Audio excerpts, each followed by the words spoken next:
Have you ever given your heart and soul to someone only to be treated like an afterthought? That moment when you realize your kindness has been mistaken for weakness can change everything. My name is Eleanor Reynolds, and after 27 years of being the perfect mother and grandmother, I discovered that the more you give to those who don't appreciate you, the more they'll take until there's nothing left. But sometimes life offers you a second chance to reclaim your worth. And my chance came in the form of a gold-embossed invitation that would change everything. Before we jump back in, tell us where you're tuning in from, and if this story touches you, make sure you're subscribed, because tomorrow I've saved something extra special for you. The phone's persistent ringing pulled me from my concentration. I was carefully placing the last rhinestone on the handmade birthday card for my grandson Liam's 8th birthday party tomorrow. My dining table was covered with craft supplies, a small luxury I allowed myself after spending most of my modest pension on helping my daughter Caroline with her mortgage last month. "Mom, are you there? I need a favor." Caroline's voice had that particular tone, sweet but rushed, that I had learned meant she wanted something. "Of course, dear. Is everything all right?" I sat up straighter, my fingers still sticky with glue. Change of plans for tomorrow. Jason's parents are coming for Liam's party, and they've decided to take him skiing for the week after. They're leaving right from the party. My heart sank. I had taken 3 buses to find the special astronomy kit Liam had been hinting about for months. Oh, so the party's still on? Just a shorter celebration? Well, Jason's mom wants to host it at their country club instead. She's already made arrangements. It makes more sense with them leaving right after. The card in my hand suddenly felt childish and inadequate. I see. What time should I arrive at the club? The silence that followed told me everything before Caroline's words confirmed it. That's the thing, Mom. The club has strict guest policies, and Jason's parents could only secure a limited number of spots, with his work colleagues and their children attending. I'm not invited to my own grandson's birthday party? My voice came out smaller than I intended. Mom, don't make this difficult. You'll see him when they get back. And anyway, that's not why I called. She rushed on without waiting for my response. We need you to watch the house while they're gone. The security system's acting up and with the recent break-ins in the neighborhood. I closed my eyes, picturing the 2-story colonial in Oak Ridge Heights that I had contributed $30,000 of my retirement savings toward as a down payment gift 5 years ago. The house I was apparently not good enough to visit for a birthday celebration, but was trusted to protect. Of course, I agreed automatically, as I had to countless requests over the years. Perfect. The code is the same. Oh, and could you water the plants? The ficus in the sunroom needs special attention. Jason paid a fortune for it. More valuable than a grandmother's presents, apparently. After hanging up, I stared at the birthday card. To my special stargazer, sparkled with hand-placed rhinestones forming the constellation Orion, Liam's favorite. Next to it sat the carefully wrapped telescope with books about the night sky. I had spent 3 months setting aside a little from each pension check to afford it. This wasn't the first time I'd been sidelined. It was simply the most recent reminder of my place in their lives. Convenient when needed, invisible when not. But at 62, I had become so accustomed to this treatment that I barely felt the sting anymore. Or so I told myself. My journey to this moment began 27 years ago when I discovered I was pregnant with Caroline. Her father, Martin, my college sweetheart, had grand plans for our future. Medical school for him, a promising journalism career for me. The pregnancy wasn't planned, but I was overjoyed. Martin was not. I can't do this right now, Ellie, he had said, pacing our small apartment. Med school starts in 2 months. We agreed to wait until I was established. Plans change, I had responded, cradling my still flat stomach. We'll make it work. but Martin couldn't envision a life derailed from its carefully plotted course. Within a week, he was gone, leaving nothing but a check for $1,000 and a note saying he needed to focus on his future. I never cashed the check. Instead, I framed it alongside my rejected application to the investigative journalism fellowship I'd been pursuing, 2 reminders of the path not taken. The framed check still sits on my bedside table, a strange souvenir of what my life could have been. I didn't return to my hometown of Pine Ridge in shame as my mother feared I would. Instead, I stayed in Boston, took on extra freelance editing, jobs, and finished my degree while carrying Caroline. Sleep became a luxury. Meals were often whatever I could afford that week, usually rice with different seasonings to create the illusion of variety. But I completed my English degree, one night class at a time, with a newborn strapped to my chest. My first job after graduation was as a copy editor at a small publishing house.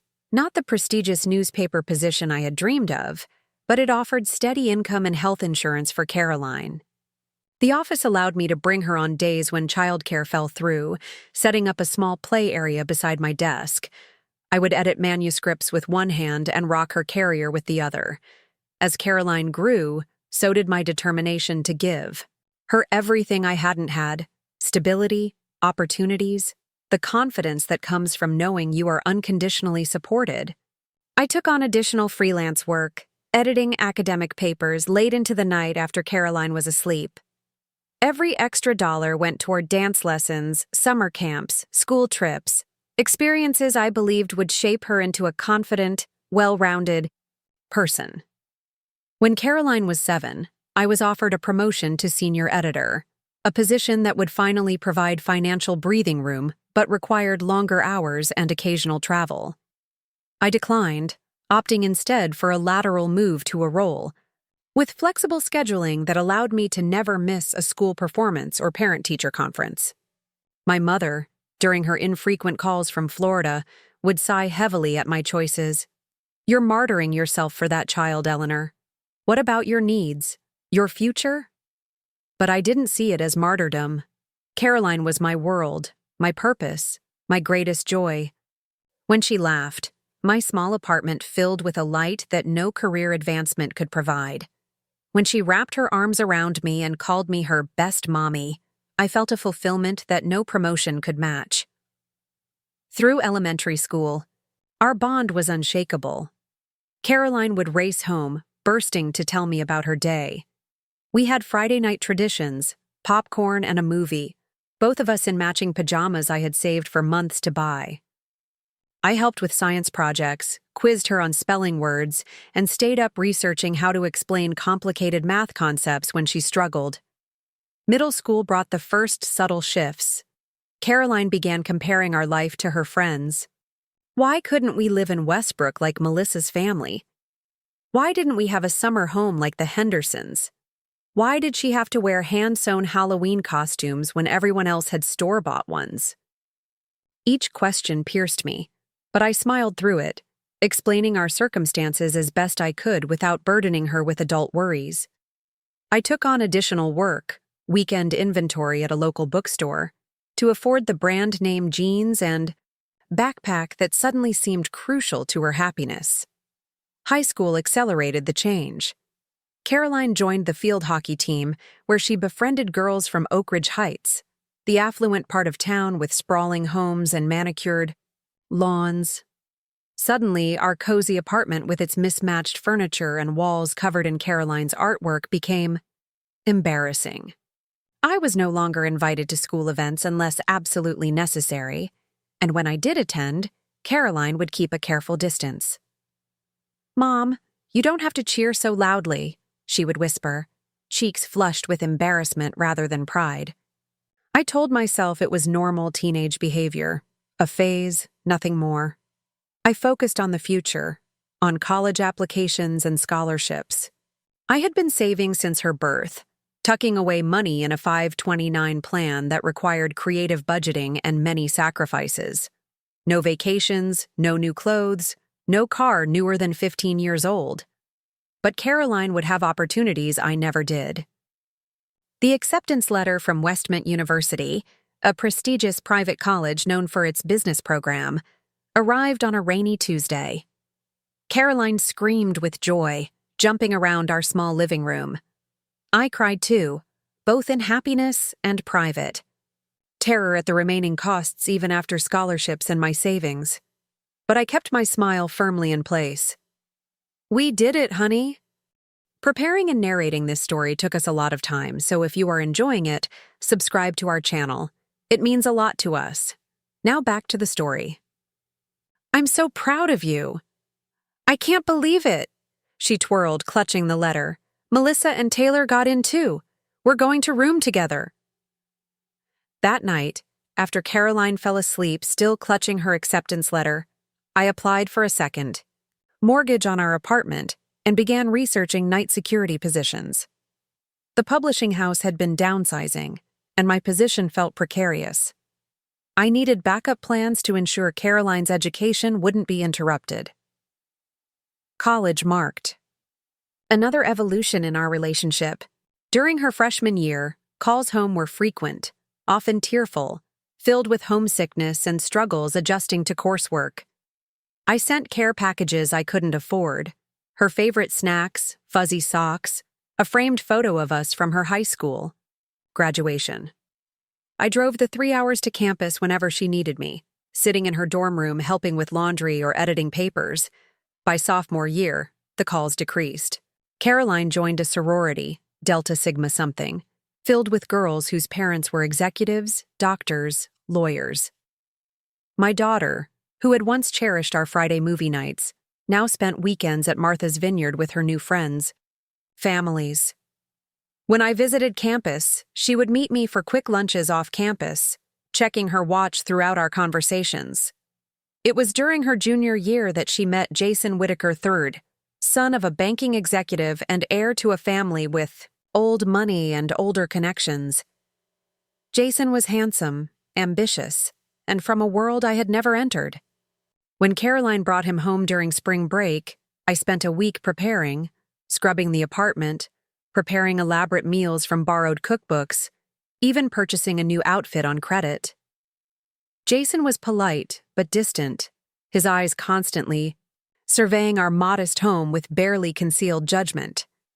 He answered my questions about his studies and future plans with rehearsed responses that revealed nothing of substance. When Caroline showed him her childhood bedroom, I overheard him whisper, "You grew up here? Like the whole time?" The summer before Caroline's senior year, she announced she was staying at the Whitakers' summer home in Newport instead of coming home. "It's important for my future, Mom. Jason's father has connections to all the top marketing firms. This could set up my entire career." I swallowed my disappointment and said what I always said. "Of course, honey. I understand." In my empty apartment, I continued working my 3 jobs: the publishing house during days, remote data entry in the evenings, and weekend shifts at the bookstore. The second mortgage payment arrived monthly, a reminder of sacrifices that felt increasingly one-sided. Caroline and Jason became engaged during their senior year, with a ring that cost more than my annual salary. The Whitakers hosted an elaborate engagement party at their country club. I received an invitation 3 days before the event, clearly an afterthought. I spent $340 I couldn't spare on a dress that wouldn't embarrass Caroline, only to be seated at a table far from the main celebration with distant relatives no one else wanted to entertain. Caroline introduced me to Jason's parents with a strange, apologetic smile. "This is my mom. She works in publishing," she said, neglecting to mention I was a senior editor who had guided multiple books to bestseller status despite my limited opportunities for advancement.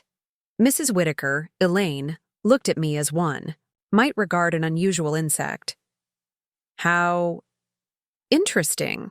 And Caroline's father? Will he be joining us?" "It's just been Mom and me," Caroline interjected before I could respond. Dad wasn't in the picture.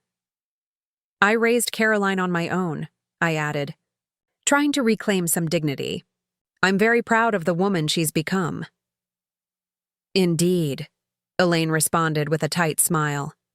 Remarkable what single mothers can accomplish these days.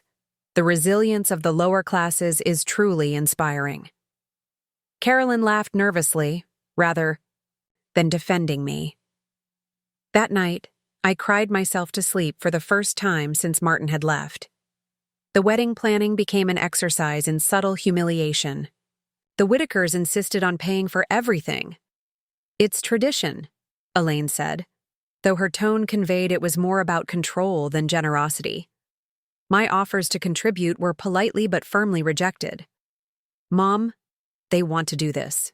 It's easier not to fight it," Caroline explained when I expressed feeling sidelined. I was permitted to attend dress fittings but not to offer opinions.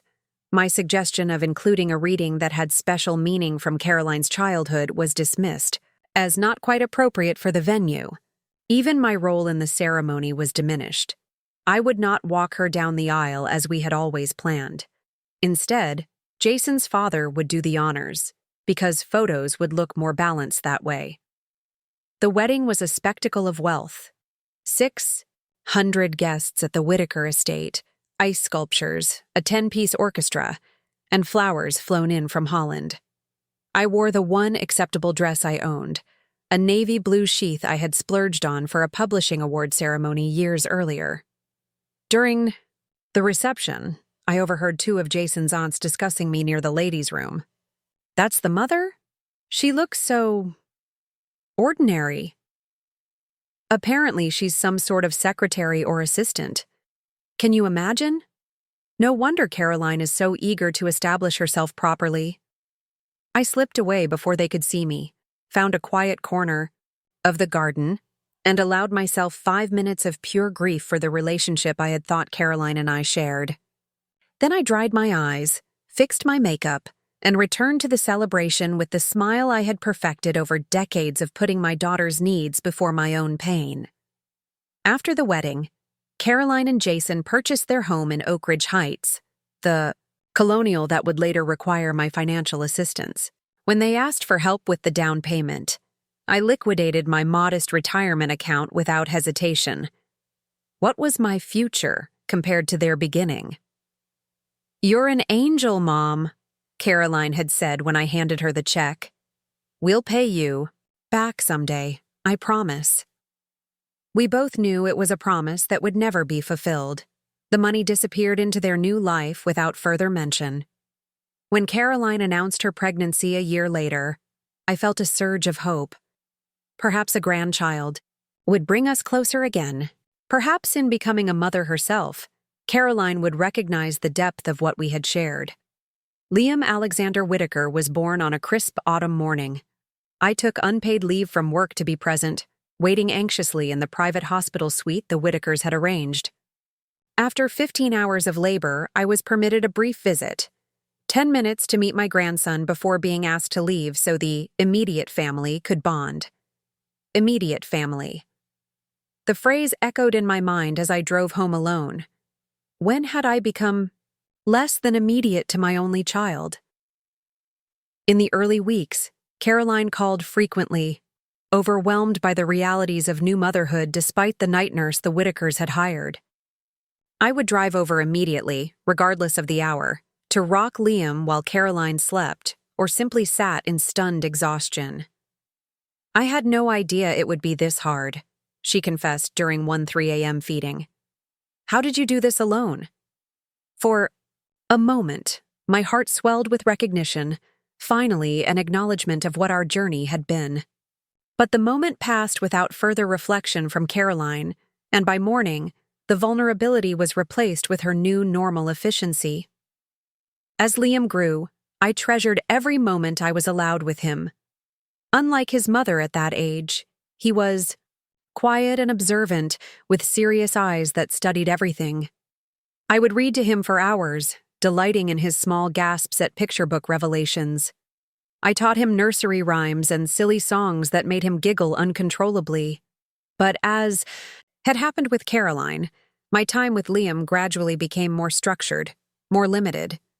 Spontaneous visits were discouraged. "We're trying to establish a routine," Caroline would explain when turning me away. "The parenting books say consistency is key. I was permitted scheduled visits, Tuesday afternoons, occasional Sunday brunches, when the Whitakers' social calendar allowed. I was the emergency contact for the preschool, but rarely the first choice for actual emergencies. When Liam developed a high fever during a weekend when Caroline and Jason were at a charity gala, it was Elaine who was called to take him to the doctor, not me. Still, I cherished what I was given. Liam and I developed our own special bond over his growing interest in astronomy. During my Tuesday visits, we would read books about planets and stars. I saved for months to buy him a beginner's telescope for his 5th birthday, teaching him to find the moon and identify Mars. Grandma Ellie knows everything about the sky, he once told Caroline with such conviction that she looked at me in surprise, as if seeing me anew. Mom was always into that science stuff, she said dismissively. But Liam, remember you have sailing lessons on Saturday. The stars will still be there later. The stars, unlike me, were a constant presence deemed worthy of postponement. Last month marked a turning point I hadn't anticipated. After 22 years at the publishing house, I was called into a meeting with new management. The company had been acquired by a larger corporation, and restructuring was inevitable. Despite my senior position and institutional knowledge, I was offered early retirement with a modest severance package. We're moving toward a more digital-focused model with younger staff who natively understand social media integration, the HR representative explained, avoiding eye contact. At 62, I was suddenly unemployed, with a severance that would cover expenses for perhaps 6 months if I was extremely careful. My apartment, while modest, was in an area that had gentrified around me, making the rent nearly unsustainable on my reduced income. When I called Caroline to share this development, her response was characteristically self-focused. "Oh, that's too bad. But maybe it's for the best. Now you can help more with Liam. Actually, that works out perfectly because we've been thinking about letting the nanny go. She's asking for health insurance, can you believe it? Not, are you okay financially? Not, do you need help finding another position? Just immediately calculating how my misfortune could benefit her budget. I'll need to find another job, Caroline. My savings won't last long. Mom, be realistic. Who's going to hire someone your age? Besides, you always said nothing was more important than family. This is your chance to really be there for Liam." The conversation ended with no resolution, but the expectation was clear. I should be grateful for the opportunity to provide free childcare while struggling to maintain my own independence. That night, as I updated my resume and searched online job boards, an email notification appeared from a name I hadn't seen in decades: Diana Foster. Diana and I had been inseparable throughout college. Brilliant, fearless, determined to become investigative journalists exposing corruption and changing the world. While I had set aside those dreams for motherhood, Diana had pursued them relentlessly, building an impressive career that had recently culminated in her appointment as editor-in-chief of the Metropolitan, one of the country's most respected news magazines. "Ellie," her email began, "I've been thinking about you. Life takes us on strange journeys, doesn't it? Mine has finally brought me back to Boston, and I find myself hoping to reconnect with the friend who understood me better than anyone. The Metropolitan is hosting its annual New Year's Eve gala, a ridiculous affair with celebrities and power players that somehow became the social event of the season. I have an extra VIP ticket with your name on it. Say yes. After all these years. Let's begin a new year together, reminiscing about the past and perhaps plotting a shared future. My company is expanding its book review division, and I remember how brilliantly you analyzed literature. Opportunity knocks, old friend. Will you answer?" I stared at the screen, heart racing. The Metropolitan's New Year's Gala was legendary, covered by society pages, attended by cultural icons and political figures. And Diana, my Diana from all those years ago, was offering not just an invitation, but a potential professional lifeline. For the first time in decades, I felt a flutter of possibility for myself. Not as Caroline's mother or Liam's grandmother, but as Eleanor Reynolds, the woman who once had dreams of her own. I read the email 3 times before allowing myself to reply with a simple, "Yes, I would be honored." Diana's response came within minutes. "Wonderful. I've booked you a room at the Four Seasons for New Year's Eve. No arguments. A car will collect you at 7. Wear something that makes you feel powerful. We have much to discuss about your future." My future. 2 words I had stopped associating with myself long ago. In the following days, I experienced an unfamiliar sense of anticipation. I withdrew a small amount from my dwindling savings to purchase a dress, a deep emerald gown that brought out the green in my eyes and skimmed over my figure with unexpected elegance. I scheduled an appointment at a salon for my first professional haircut in years, choosing a sophisticated shoulder-length style that the stylist assured me took years off. I didn't tell Caroline about the invitation or my plans. Our conversations had fallen into predictable patterns, her demands, my acquiescence, and I wasn't ready to disrupt that dynamic until I understood what opportunities might actually materialize from reconnecting with Diana. And that's how I found myself here, at my dining table, completing Liam's birthday card the day before everything would change. I didn't know then that Caroline's call about the party was just the precursor to a much larger request, one that would force me to choose between maintaining the unbalanced relationship we had established or finally reclaiming my own worth. The doorbell rang, interrupting my thoughts. When I opened it, I found a package wrapped in silver paper with a card bearing the Metropolitan's embossed logo. Inside was a vintage brooch, a small silver star with a tiny diamond at its center. Diana's note read, "To remind you of the bright future ahead." This belonged to my mentor when I first started at the magazine. She gave it to me when I became editor, saying true stars recognize each other's light. I'm passing it to you now. Wear it tomorrow night as we begin our next chapter. I pinned the brooch to my robe, its weight against my chest both unfamiliar and somehow right. Tomorrow would bring Liam's birthday party, the celebration I had been excluded from, and then New Year's Eve, with its unexpected promise of renewal. Standing in my small living room, surrounded by the modest life I had built while giving the best of myself away, I made a quiet promise. Whatever happened next, I would no longer be an afterthought in my own story. The woman who had sacrificed everything for others was finally ready to invest in herself.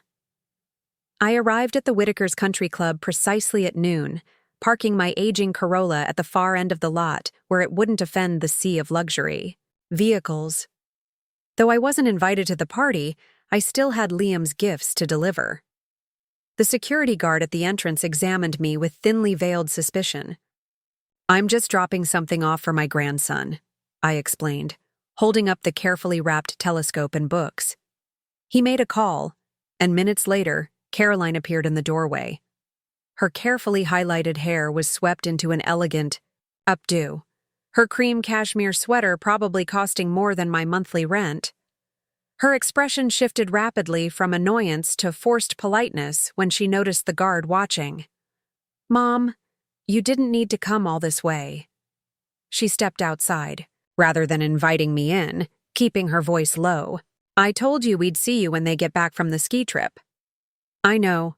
I just wanted to drop off Liam's gift." I held out the packages. "The telescope needs to be assembled. There are instructions inside, but if Jason has trouble, I can help. When they return." Caroline took the gifts with a quick glance toward the entrance. "Thanks. I'll make sure he knows it's from you." She hesitated, then added, "You really didn't need to spend so much. Jason's parents already got him one of those computerized models that automatically finds constellations." Of course they had. My gift, carefully researched to match Liam's age and interests, saved for over months, was redundant in the face of the Whitakers' casual extravagance. "Well, maybe he can keep this one at my place for when he visits." I tried to keep my voice light, though we both knew his visits had become increasingly rare. Caroline shifted uncomfortably. "Listen, Mom. About the house sitting. We need you to come over tonight instead of tomorrow. The cleaning service canceled, and the place needs to be ready before Jason's parents arrive in the morning to pick everyone up." "Tonight? But Caroline, it's New Year's Eve." She rolled her eyes. "So? It's not like you have plans." The dismissal stung, but something stopped me from mentioning Diana's invitation. Some small, protective part of me wanted to keep this opportunity safe from Caroline's inevitable diminishment. "Actually, I do have plans tonight." Caroline's perfectly shaped eyebrows rose in genuine surprise. "You do? What plans?" "I'm meeting an old friend." I kept my response deliberately vague. "What friend?" "Nobody called when I was over last." "Weak." Her tone suggested that any real friend would have called during her brief, distracted visit, where she'd spent most of the time on her phone. "Diana Foster, from college." Recognition flickered in Caroline's eyes. "The one in those old photos? I thought she lived in New York or something." "She's in Boston now. She's invited me to an event." Caroline studied me with newfound interest. "What kind of event?" I hesitated, then decided on partial honesty. "A New Year's Eve gathering." "Like a senior center thing?" The relief in her voice was palpable. If my plans were suitably unimportant, they could still be sacrificed. "No, it's at the Metropolitan. Diana is the editor-in-chief now." Caroline's expression shifted again, calculation replacing dismissal. "The Metropolitan? The magazine?" Her voice took on a strange, eager quality. "That's quite a connection. Mom. You never mentioned you were still in touch with someone so positioned." I hadn't been, but that distinction seemed unnecessary. "We recently reconnected." "Is it a big event? Will there be people from the publishing industry there?" The wheels were visibly turning behind Caroline's eyes. "I believe so. It's their annual gala." Something sharp and almost hungry flashed across her face.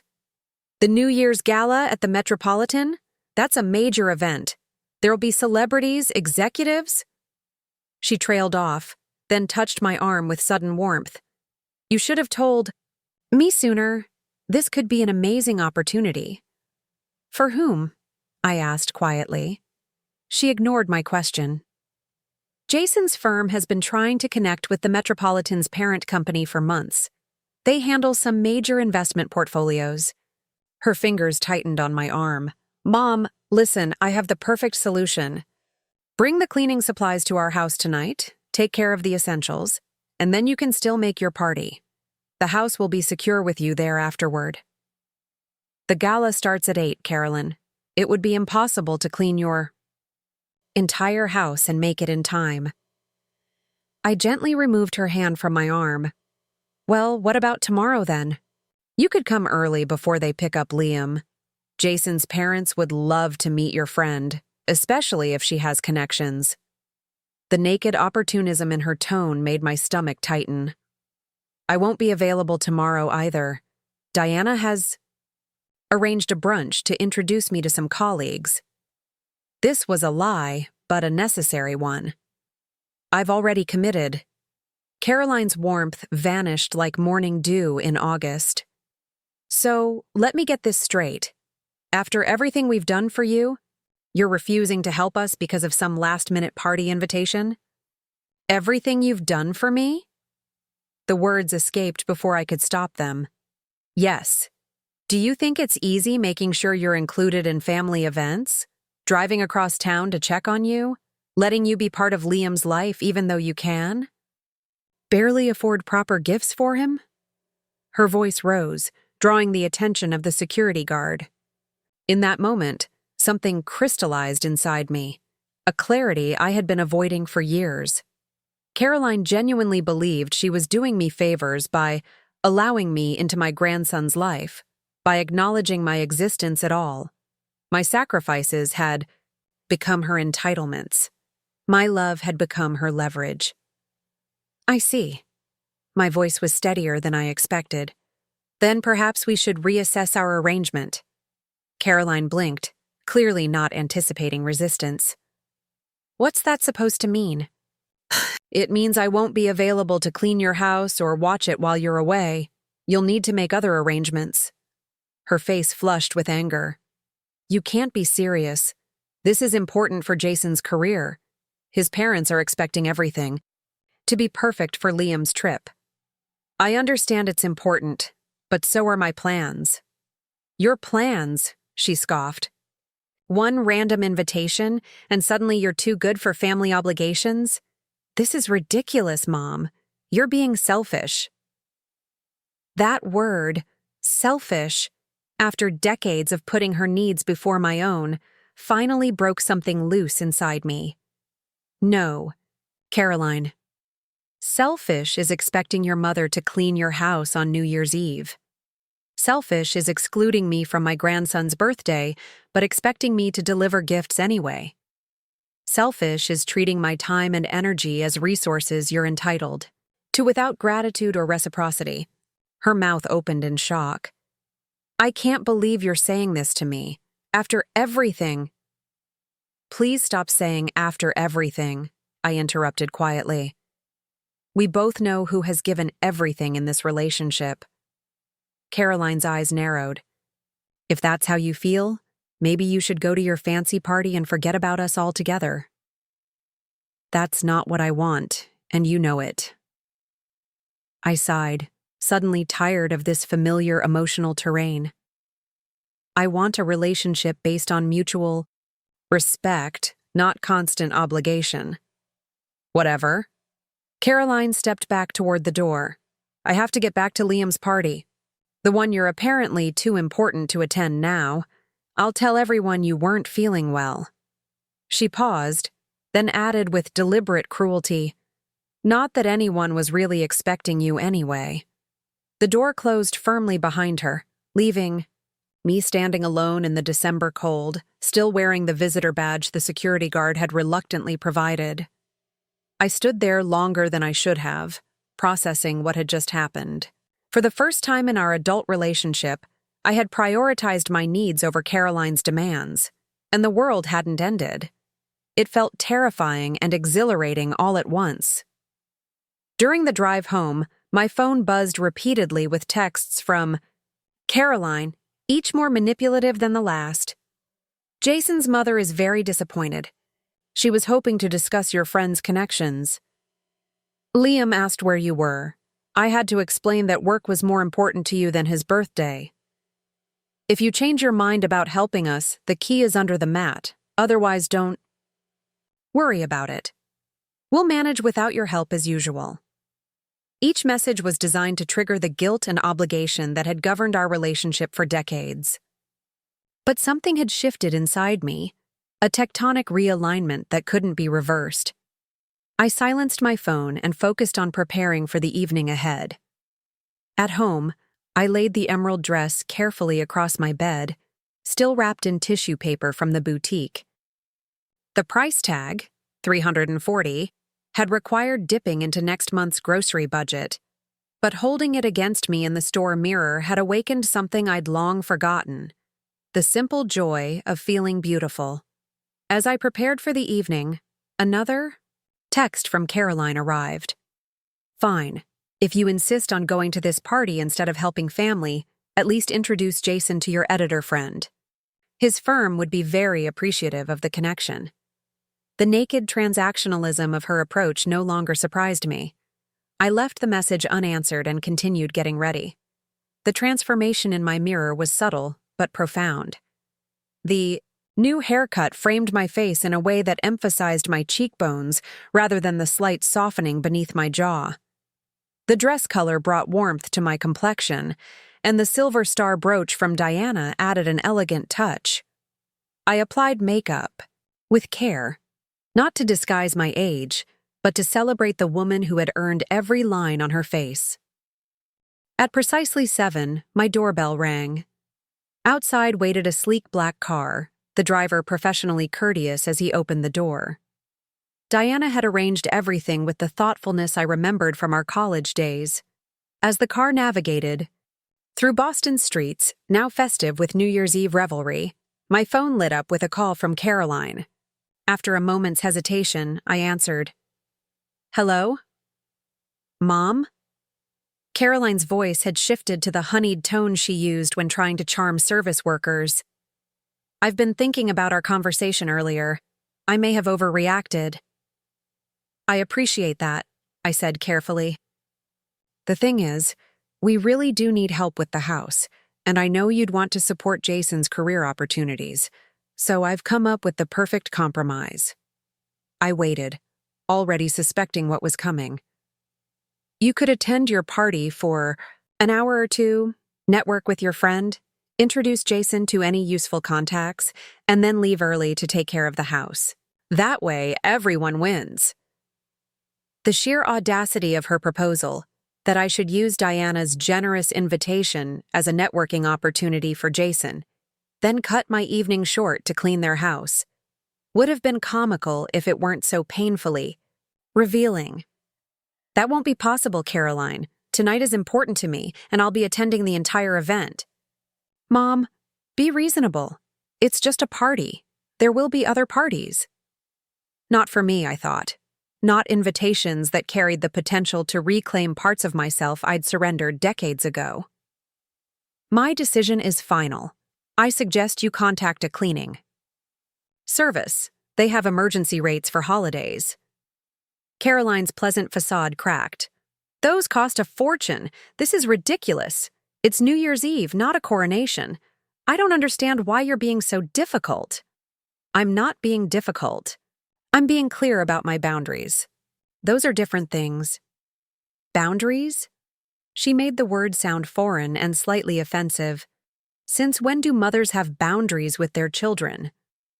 "Since always, Caroline. I just haven't enforced mine before." The silence that followed felt weighted with decades of unspoken expectations. "Fine," she finally said, her voice cold. "Enjoy your party. But don't expect us to rearrange our lives when you suddenly decide you need something from us."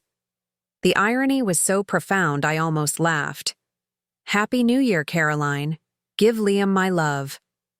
I ended the call as the car pulled up to the Metropolitan building, its facade illuminated with thousands of tiny white lights for the occasion. The sidewalk was lined with photographers capturing the arrivals of celebrities and dignitaries. I felt a moment of anxiety.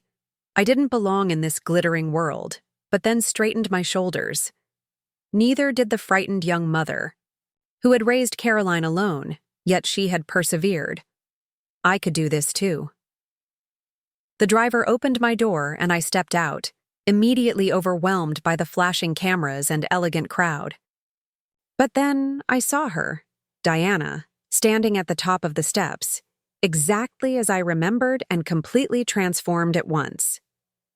Her hair, once a wild mane of dark curls, was now a stylish silver bob. Her posture radiated the confidence of someone who had claimed her place in the world unapologetically. "Eleanor Reynolds," she called, descending the steps with arms outstretched. Still the most beautiful mind I've ever known. We embraced like the decades apart had been merely days, falling instantly into the comfortable rhythm of old friendship. "You look magnificent," Diana said, holding me at arm's length to examine my appearance. "That color was made for you." "I feel somewhat out of place," I admitted as we entered the grand lobby, now transformed into a sparkling winter wonderland. "Nonsense. You belong exactly where you choose to be, Ellie. That was always your superpower, authenticity in any situation." She linked her arm through mine. "Now, there are about 100 people I want you to meet, but first, let's get champagne. We're celebrating tonight." "Celebrating what?" I asked, accepting a flute from a passing server. Diana's eyes sparkled with mischief and purpose. "New beginnings, old friend. Yours, specifically." As she guided me through the crowd, introducing me to authors, publishers, and media executives with casual familiarity, I glimpsed an alternate version of my life. The path not taken, the Career that might have been mine had different choices been made. But rather than regret, I felt a curious sense of appreciation for both roads, the one I had traveled, with its profound joys and sorrows of motherhood, and this glittering parallel universe that Diana had navigated with such success. Each had exacted its prices and offered its unique rewards. Eleanor was always the better writer between us, Diana was saying to a distinguished-looking man she'd introduced as the publisher of a prestigious literary imprint. Her analysis of narrative structure was revolutionary even back in college. "You're too kind," I demurred. "Diana was fearless. I always admired that about her." "And I admired your depth," she countered. "Still do, which is why—" She glanced at her watch. "It's time for the surprise." "Surprise? Diana, you've done more than enough already." "Hardly. Come with me." She led me to a quiet corner where a small table had been set up with a laptop and what appeared to be contracts. "What's this?" I asked, confused. "Your future, if you want it." Diana's expression turned serious. "Ellie, when I said the Metropolitan was expanding its book review division, that wasn't idle conversation. We're launching a new imprint focused on literary fiction and memoir. I need an executive editor with impeccable taste and a profound understanding of narrative architecture." I stared at her, uncomprehending. "Are you offering me a job?" "I'm offering you a directorship, full. Benefits, significant creative control, and a salary that might surprise you." She slid a folder toward me. "The formal offer is in here, but the short version is $120,000 annually plus performance bonuses. We'd need you to start in February." The amount, nearly triple what I had been making at my previous position, made me physically sit down in the nearest chair. "Diana, I don't know what to say. It's incredibly generous, but are you sure? I've been out of the mainstream publishing world for decades. My experience is limited to a small regional house. Where you cultivated 3 bestsellers and built an impressive backlist of critically acclaimed works despite limited resources," Diana countered. "I've done my research, Ellie. I know exactly what you're capable of." "But what about my age?" The other company said. That other company was staffed by short-sighted fools. I'm interested in wisdom, experience, and proven judgment, all of which you have in abundance. Diana sat across from me, her gaze direct and unwavering. "The publishing world doesn't need more 20-something social media experts. It needs editors who understand the architecture of great literature and the human experiences it reflects." Tears threatened at the edges of my vision. To be seen, truly seen, for my professional value after years of being defined solely by my relationship to others felt overwhelming. "I don't know what to say," I repeated, my voice thick with emotion. "Say you'll consider it. The formal interview is just a formality. The position is yours if you want it. We can work out relocation details later. The Metropolitan maintains corporate apartments for executives transitioning to the area." Relocation? That pulled me up short. "The position is in New York?" Diana nodded. "Our headquarters are there, yes. Would that be a problem?" My immediate thought was of Liam, of being further from him than I already felt. But then came the realization that my physical proximity had done little to secure my place in his life. Caroline and the Whitakers controlled those boundaries regardless of geography. "I would need to think about it," I said carefully. "Of course. No rush. Well, some rush. I'd need your answer by mid-January." Diana's smile was understanding. "Tonight is for celebration, not decisions. Read the offer later, ask questions, take time to process. But know this. I believe in you, Eleanor. I always have." As we rejoined the gala, something had shifted in my internal landscape. The possibility of a new chapter, one defined by professional recognition and financial security, lay before me like an open book. For the first time in decades, I allowed myself to imagine a life structured around my own ambitions and needs, not just the service of others. The evening unfolded in a kaleidoscope of introductions, conversations about literature and publishing trends, and quiet moments catching up with Diana on the years between. I met Pulitzer Prize winners who discussed character development with the same passion I felt, editors who asked my opinions on manuscript trends, and industry veterans who treated me as a peer rather than an outsider. At 11, as the celebration built toward midnight, my phone vibrated with another call from Caroline. I excused myself to a quiet alcove and answered. "Is everything all right?" I asked, genuine concern overriding our earlier tension. "No, everything is not all right," Caroline's voice was tight with anger. "The cleaning service wants $800 for an emergency New Year's Eve booking. This is ridiculous. You need to come help us." The demand, not request, felt different now, filtered through the lens of the evening's revelations and possibilities. "I'm sorry, but that's not possible. I'm still at the gala." "Still? It's been hours. How long does it take to make a few introductions?" I closed my eyes briefly, summoning patience. "Caroline, I'm not here to network for Jason. I'm here as Diana's guest, considering a job offer." The silence on the other end stretched for several seconds. "A job offer?" Her voice had changed, caution replacing anger. "What kind of job?" "Executive editor for a new imprint at the Metropolitan, in New York." Another longer silence. "New York? You can't be serious. What about your apartment here? What about Liam?" "I haven't accepted yet. I'm considering my options." "Mom, be realistic." The dismissive tone had returned. "You're 62. People don't just start over at your age. And what about your responsibilities here?" "My responsibilities. Not my relationships or connections. My utility functions. My age gives me experience, Caroline. Diana values that. As for my responsibilities..." I paused, considering my words carefully. "I will always love you and Liam. That won't change regardless of geography. But I need to consider what's best for my future." "Your future?"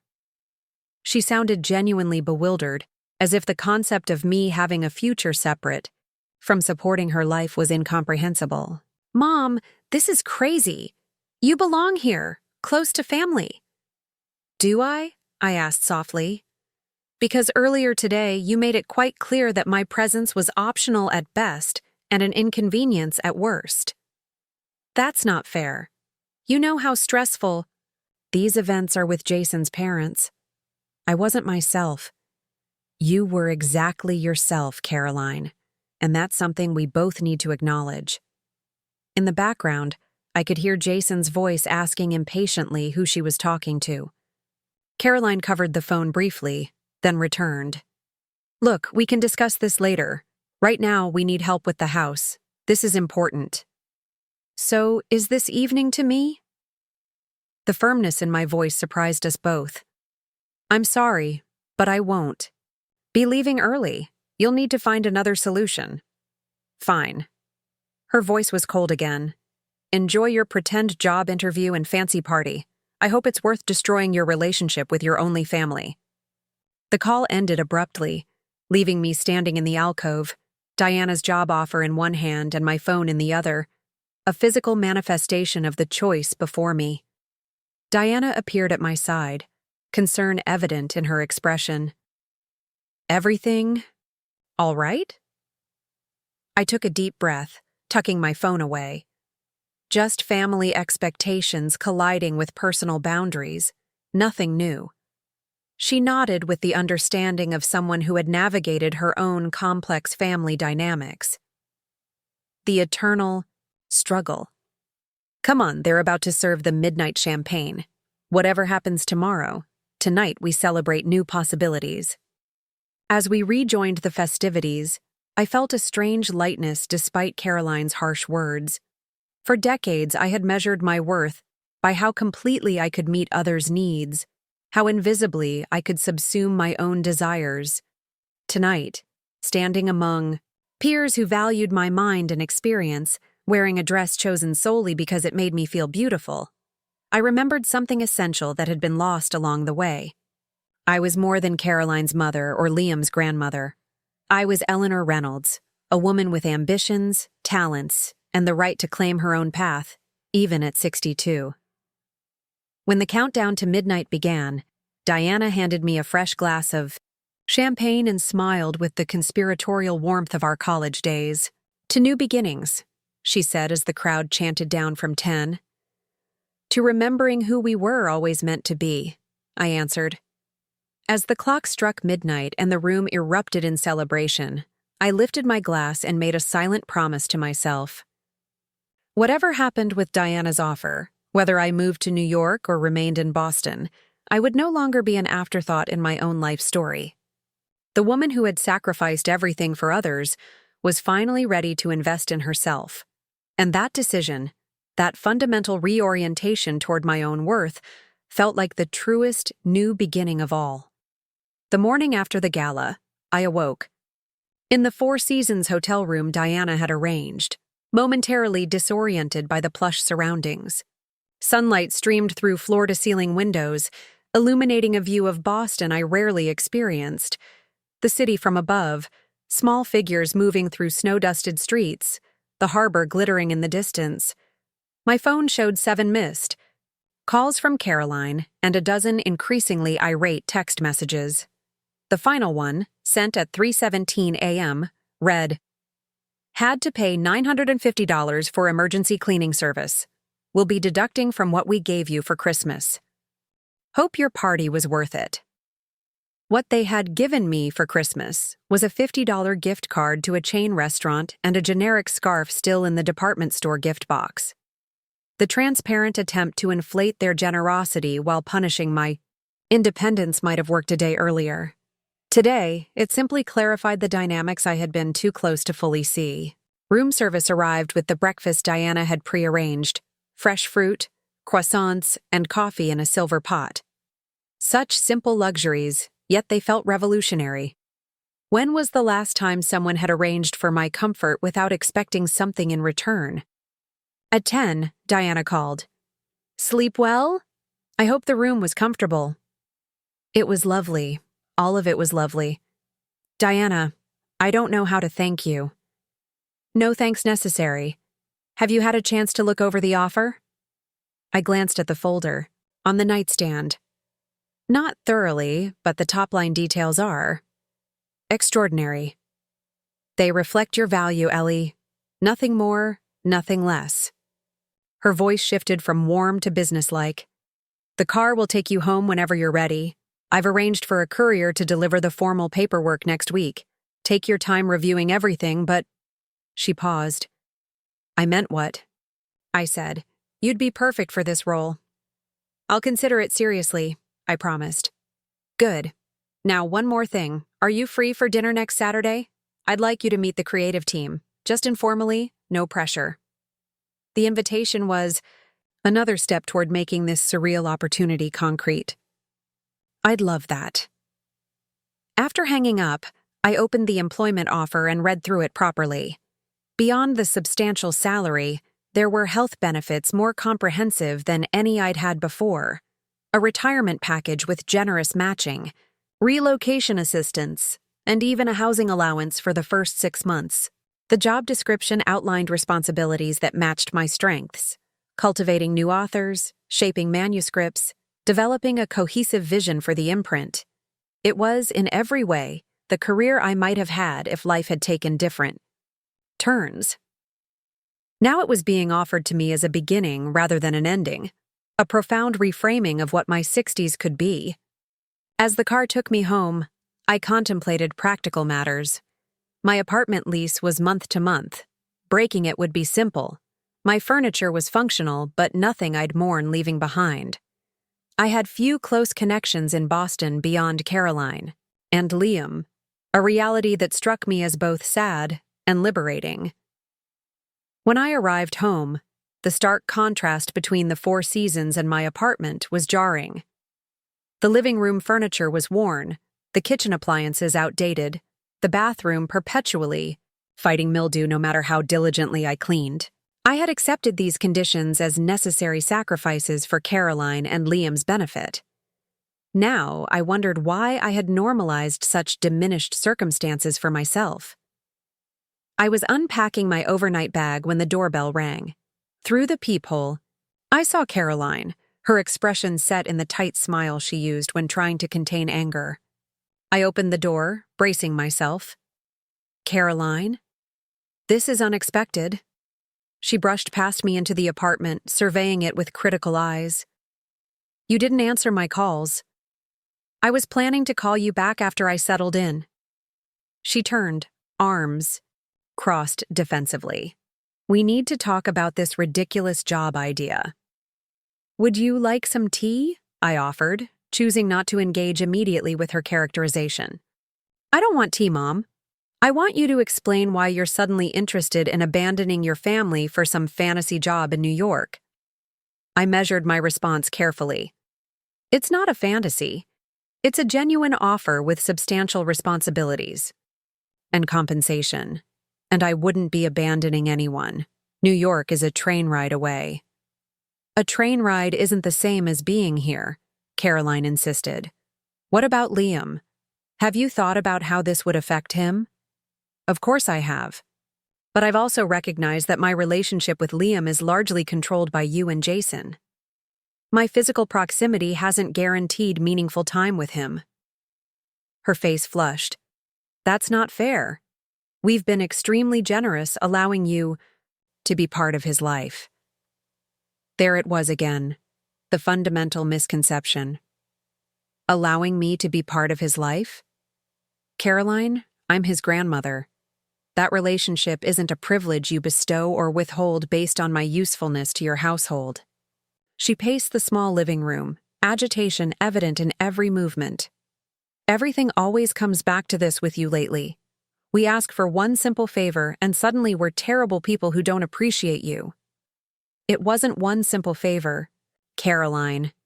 It was the expectation that I would cancel meaningful plans to clean your house on New Year's Eve after being excluded from Liam's birthday celebration. "The club had limited spots," she said dismissively. "We've been through this." "Yes, we have. And that's part of a pattern I'm finally recognizing. My presence is welcome when it serves a practical purpose: childcare, housekeeping, financial contributions. It's deemed unnecessary for celebrations or moments of family significance." Caroline stopped pacing, her expression shifting from indignation to calculation. "Is that what this is about? You're punishing us because you felt left out of a birthday party?" "This isn't about punishment, it's about reassessment. Diana's offer has given me an opportunity to consider what I want for my remaining years." "Remaining years?" She rolled her eyes. "You're talking like you're on your deathbed. You're only 62. "Exactly. Which means I might have 20 or more productive years ahead of me. The question is how I want to spend them." Caroline sat heavily on the worn sofa, suddenly shifting tactics. "Mom, be realistic. Do you really think you can just start over at your age? Move to an expensive city you don't know? Work at some high-pressure job with people half your age? What happens if it doesn't work out?" The concerns weren't entirely unreasonable, which made them more effective as deterrents. I had asked myself these same questions during the quiet moments since Diana's offer. "There are risks involved," I acknowledged, "but staying in a situation that diminishes me carries its own costs." "Diminishes you? That's dramatic." Caroline picked at a loose thread on her designer jeans. "Look, I know things haven't been perfect. We get busy, life gets complicated, but we're family. That counts for something." "It counts for everything," I agreed, "which is why I hope a healthier dynamic between us might emerge from this change." She looked up sharply. "So you've already decided? Just like that? You're leaving?" "I haven't made a final decision, but I am seriously considering it." Caroline stood again, her calm facade cracking. "You realize how this looks, right? After all we've done for you, You're running off to play career woman because some old friend dangled a shiny opportunity. It's selfish, Mom. Plain and simple. The accusation that had once held such power over me now felt hollow. Is it selfish to want meaningful work, financial security, recognition for skills I've spent decades developing? Or is it only selfish when I want these things for myself instead of facilitating them for you? There you go again, twisting everything. We've included you in our lives, given you time with Liam, helped you when you lost your job. How? Exactly. Did you help me when I lost my job? I interrupted quietly. She faltered. Well, we offered you more time with Liam. You suggested I provide free childcare to reduce your expenses. That's not... Caroline stopped, then changed direction. Fine. If you want to see everything in the worst possible light, I can't stop you. But don't expect us to rearrange our lives when you realize this was a mistake and come crawling back. The threat was meant to terrify me, the specter of being cut off from the family I had sacrificed everything to nurture. But something unexpected had happened since the gala.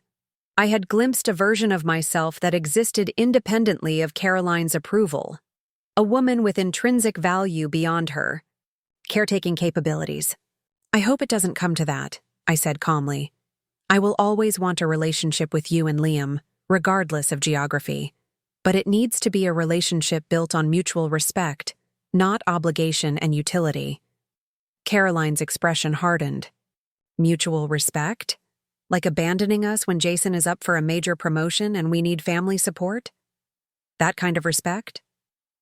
My moving to pursue a career opportunity isn't abandonment, Caroline. You're a successful adult with resources and support systems. You don't need me in the ways you're suggesting. But Liam does. He asks about you all the time. The emotional leverage was so transparent I almost sighed. Liam is important to me. That won't change. We can video call regularly. I can visit on weekends. We can establish new traditions. It's not the same, and you know it. Caroline moved toward the door, her message delivered, her manipulation attempted. Think about what you're throwing away, Mom.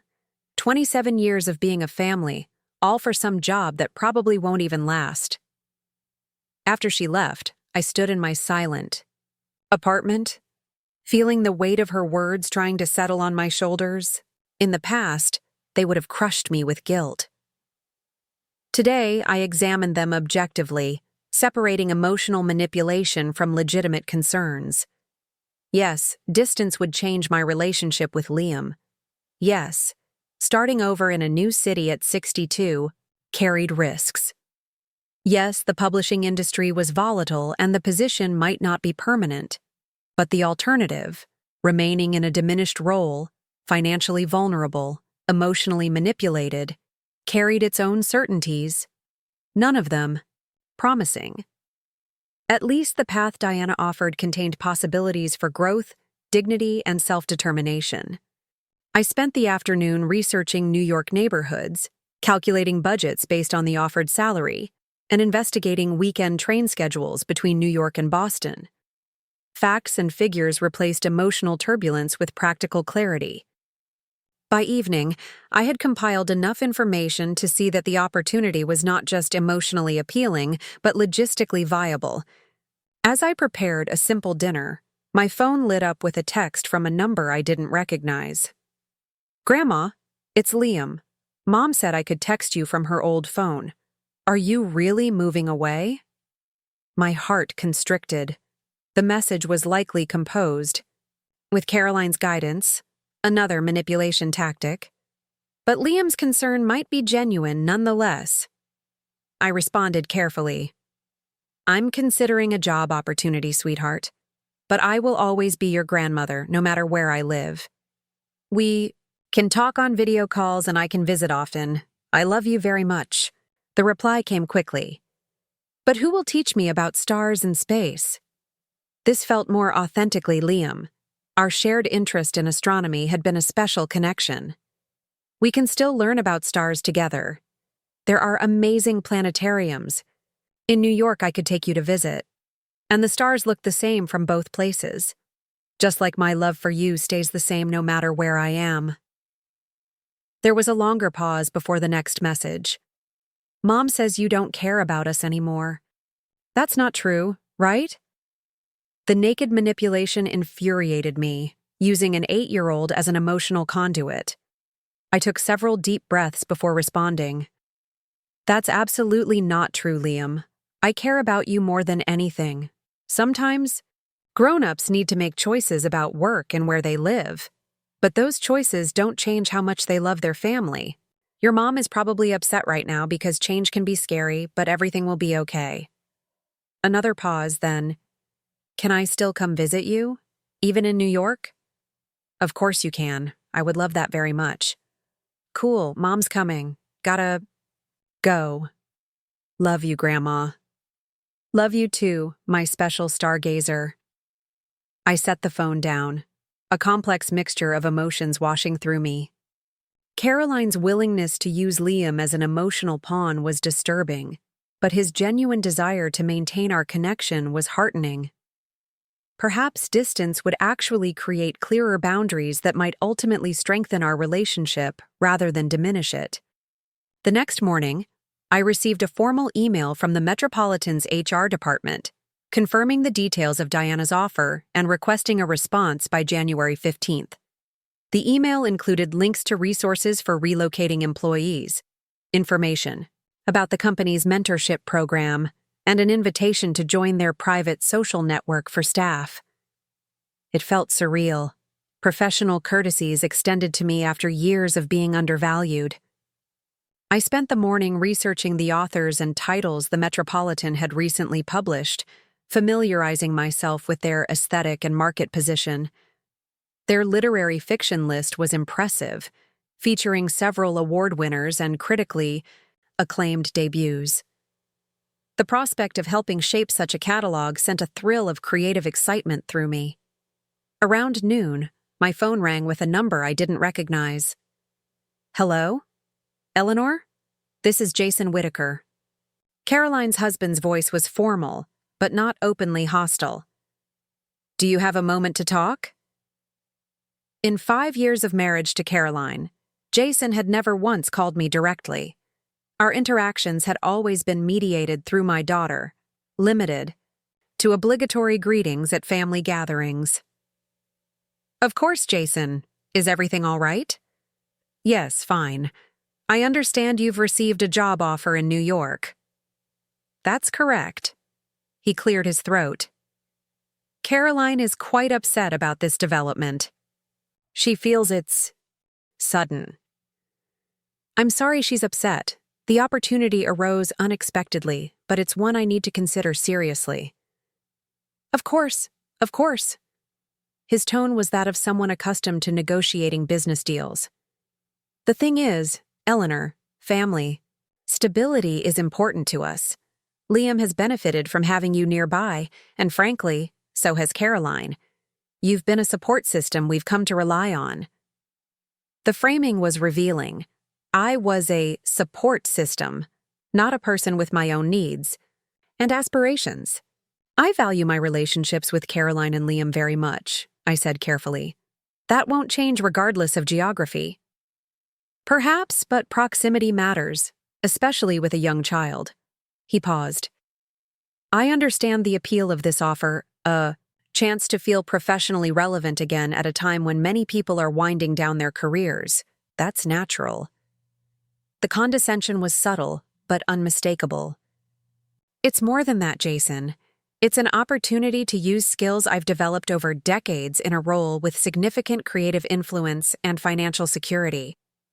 Yes, well, about the financial aspects. His voice took on the tone he likely used when discussing investments with clients. Caroline mentioned the salary is quite attractive. But have you considered the cost of living in New York? The tax implications? Health insurance expenses as you age? These are complex considerations. I had, in fact, spent hours researching precisely these issues. I've done a thorough analysis.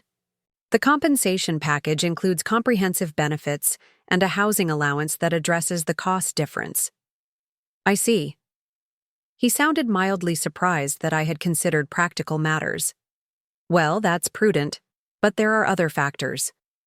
Beyond finances. Starting over professionally at your age carries risks. New environments, new colleagues, new expectations. It can be stressful for anyone, but particularly. He trailed off diplomatically. Particularly for someone my age? I finished for him. Well, yes. Career transitions are challenging. I work with corporate executives making far less significant changes who struggle enormously. I appreciate the concern, Jason. These are all factors I'm weighing carefully. He shifted tactics again. Eleanor, let me be direct. Caroline depends on you emotionally more than she might admit. With my work schedule and travel requirements, having you nearby has been invaluable. Liam adores you. This change would create a significant void in our family structure. The appeal was more sincere than Caroline's emotional manipulations, which made it more effective. I did want to matter to my family. I did want to be valued. But I was beginning to understand that true value couldn't be contingent on geographical convenience or practical utility. I hear your concerns, Jason, and I want you to know that I'm not making this decision lightly or without considering its impact on everyone involved. But I also need to consider what's best for my future, professionally, financially, and personally. Of course, he said smoothly. Everyone deserves to pursue their interests. But perhaps there's a compromise that could satisfy both your professional ambitions and our family's needs. What kind of compromise are you suggesting? Well, Caroline mentioned your friend Diana is quite influential in publishing circles. Perhaps she could help you secure a similar position here in Boston, allowing you to advance professionally without the disruption of relocation. The suggestion revealed his fundamental misunderstanding of both the opportunity and my relationship with Diana. This wasn't a generic publishing job that could be replicated anywhere. It was a specific role at a specific company building something unique. And Diana wasn't a networking tool to be leveraged. She was a friend who had thoughtfully created an opportunity aligned with my specific talents.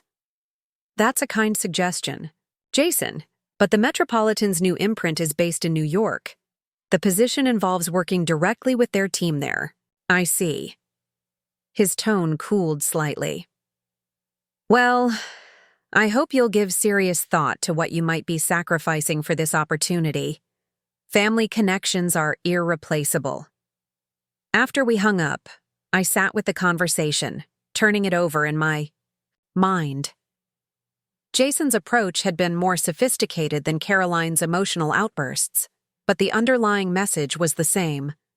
My value was tied to my utility to their family unit, my ambitions secondary to their convenience.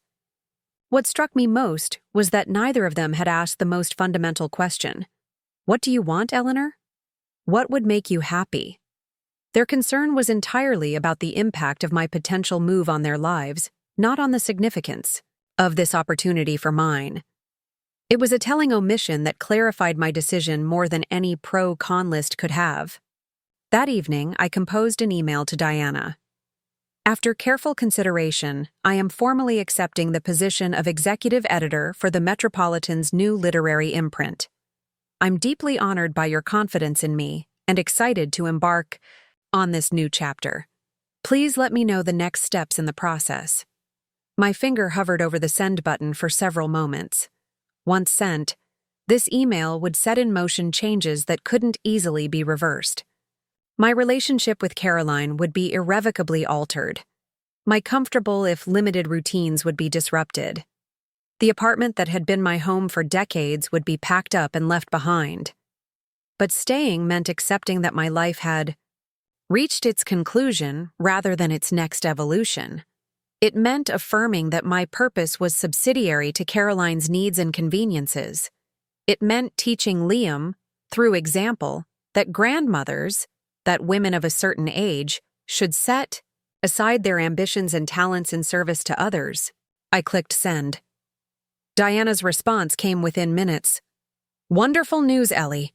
The team will be thrilled. I've instructed HR to send the formal contract immediately. Our relocation specialist will contact you tomorrow to begin arrangements.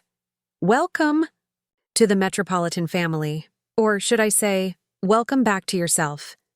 Welcome back to yourself. The phrase lingered with me as I moved through my evening routine.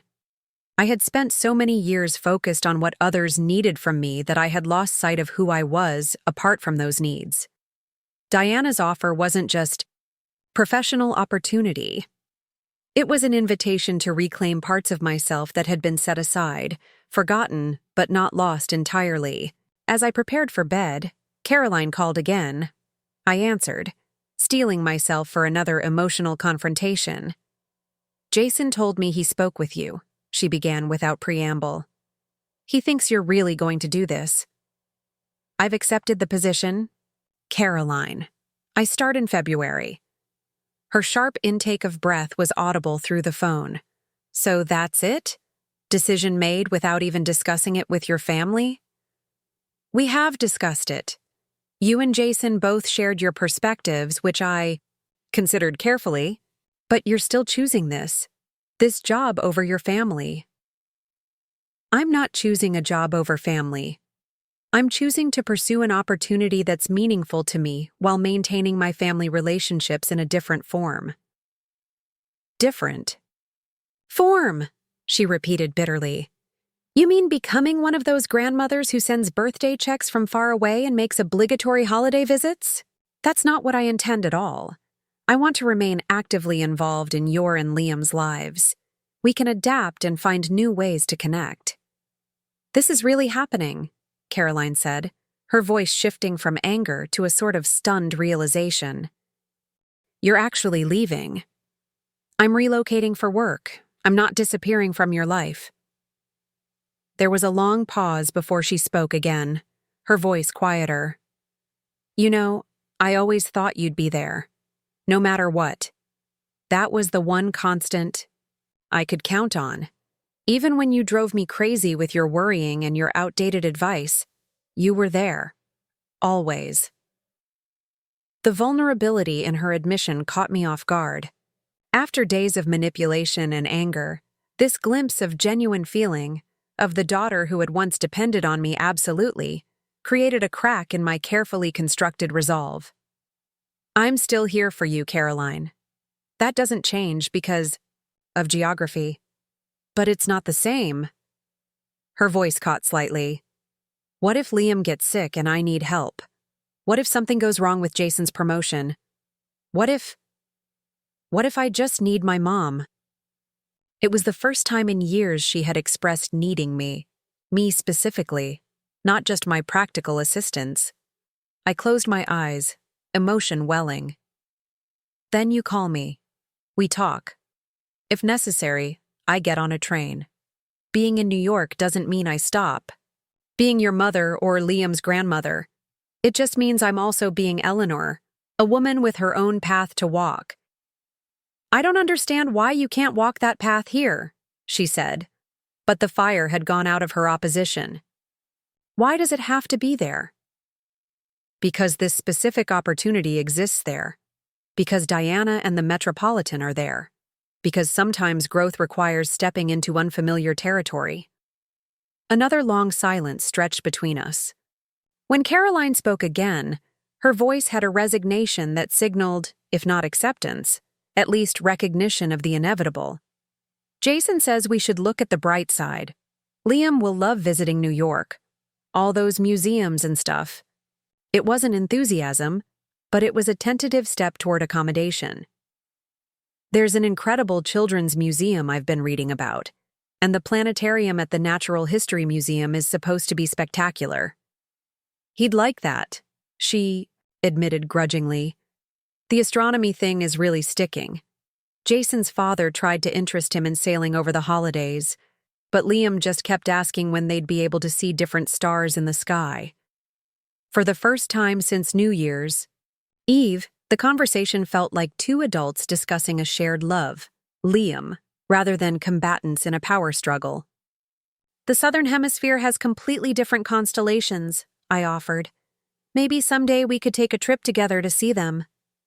Maybe, Caroline said, not committing but not dismissing the idea either. So when does this all happen? I start in February.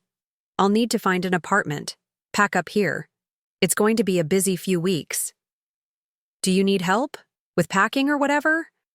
The offer was stiff, but not insincere. That would be nice, actually. Thank you. As we said goodnight, neither of us mentioned love or family bonds or the complex emotions surrounding my decision. But something had shifted, however slightly. The conversation had moved from preventing my departure to acknowledging its reality, the first step toward whatever our relationship would become next. Later, lying in bed, I reflected on the day's developments. I had formally accepted a position that would transform my professional identity and financial circumstances. I had weathered emotional confrontations that would have previously left me shattered with guilt. I had begun practical preparations for a life change that would have seemed impossible just weeks ago. But perhaps most significantly, I had held firm to my decision despite the powerful gravitational pull of family expectations and established patterns. For the first time in decades, I had prioritized my own path without apology or excessive justification. As I drifted toward sleep, Diana's phrase echoed in my mind. Welcome back to yourself. It felt like greeting an old friend, both familiar and somehow new, both comforting and exhilarating. Eleanor Reynolds, not just Caroline's mother or Liam's grandmother, but a woman with talents, ambitions, and a future still unfolding. It was time to get reacquainted with her. The Metropolitan's relocation specialist, Vivian, turned out to be a godsend. She arrived at my apartment the following Monday, a stylish woman in her 50s with a tablet full of checklists and a no-nonsense approach that made the overwhelming task of relocating feel manageable. Don't worry about a thing, she assured, me surveying my modest belongings. I've moved executives twice your age with houses full of antiques. This will be straightforward. She walked through each room, making notes and occasionally taking photos. The company provides a relocation package that includes professional packing and moving services. Is there anything here you're particularly attached to, or would you prefer to start fresh in New York? I glanced around at my worn furniture, most of it chosen for practicality rather than beauty or meaning. Just a few personal items, photographs, books, my mother's china. The furniture could all be replaced. Vivian nodded approvingly. Perfect. The housing allowance can cover some basic furnishings for your new place. Speaking of which, what are your priorities for neighborhoods? The company keeps corporate apartments in Midtown, but many of our editors prefer the West Village or Brooklyn. The question caught me off guard. I had researched New York neighborhoods online, but the vastness of options was overwhelming. I'm not sure. Somewhere safe, obviously, ideally with good access to public transportation. Cultural amenities, particular cuisines, green spaces. I hesitated, unused to considering such preferences for myself. I enjoy bookstores and cafes, and perhaps somewhere with some quiet streets for walking. Budget range. The housing allowance is generous, but Manhattan has significant variation. I'd prefer to stay well within the allowance. I've always been careful with finances. Vivian made several notes. I'll compile some options. The corporate apartments are available as a temporary solution while you find something permanent. No rush on that front. As she worked through logistics, banking, healthcare, transportation, I felt a mix of excitement and trepidation. Each detail made the abstract idea of moving to New York more concrete, both thrilling and terrifying in its rapidly approaching reality. One last thing, Vivian said as she prepared to leave. The Metropolitan sponsors several employee affinity groups, women in publishing, industry veterans, cultural interest groups. I'll send information so you can connect with colleagues before you arrive."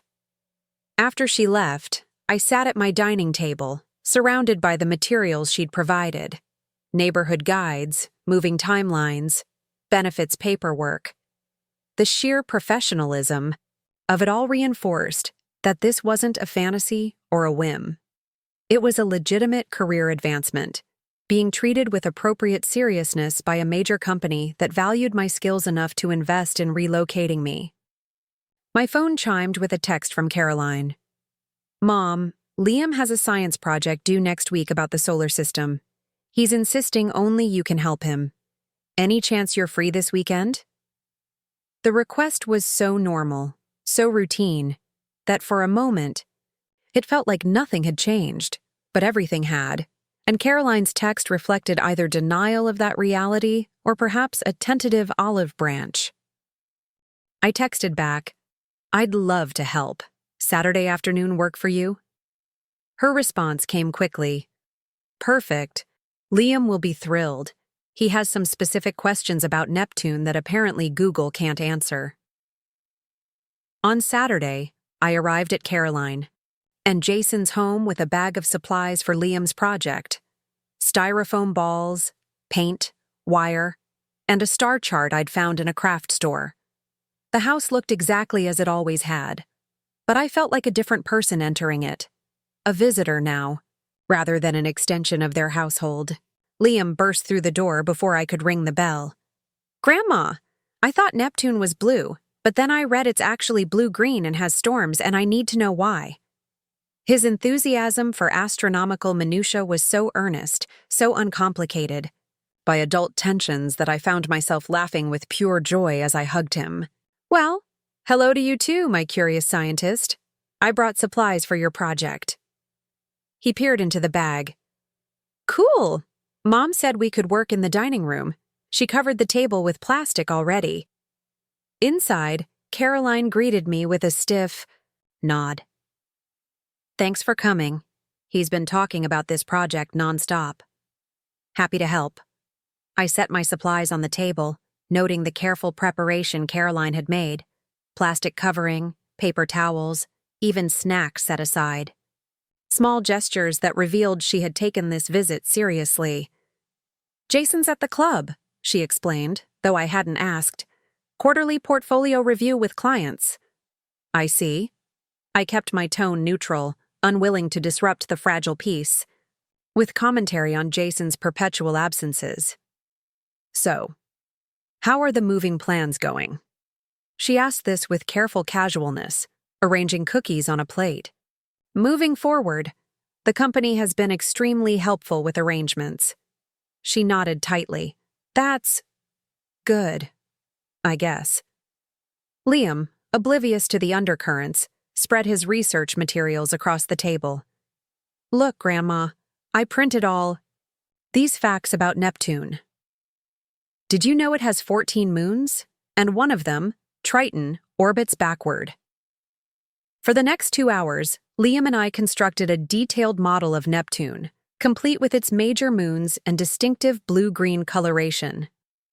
I explained about methane in the atmosphere absorbing red light and reflecting blue, about the Great Dark Spot and its massive storms, about the mysteries still unsolved regarding its interior composition. Caroline drifted in and out of the room, occasionally joining our conversation but mostly observing from a distance. When Liam ran upstairs to find additional materials, she sat across from me at the table. "He's never this engaged with his other projects," she said quietly.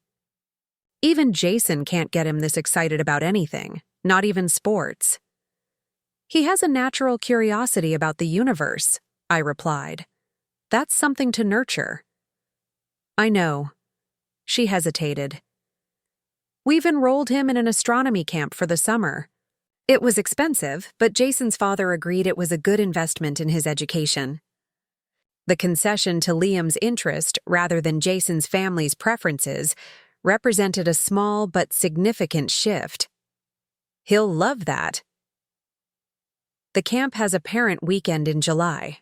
I thought—" She fidgeted with a paintbrush. "Maybe you'd want to join us. It's in Vermont. They have special telescopes set up for viewing. If you can get away from your new job, that is. The invitation, awkwardly extended but genuine, felt like a first tentative step toward our new reality. I'd like that very much. I'll request the time off as soon as my schedule is established. Liam thundered back downstairs with additional reference books. The moment of connection with Caroline passed, but something had changed. A small acknowledgement that our relationship could evolve rather than simply rupture.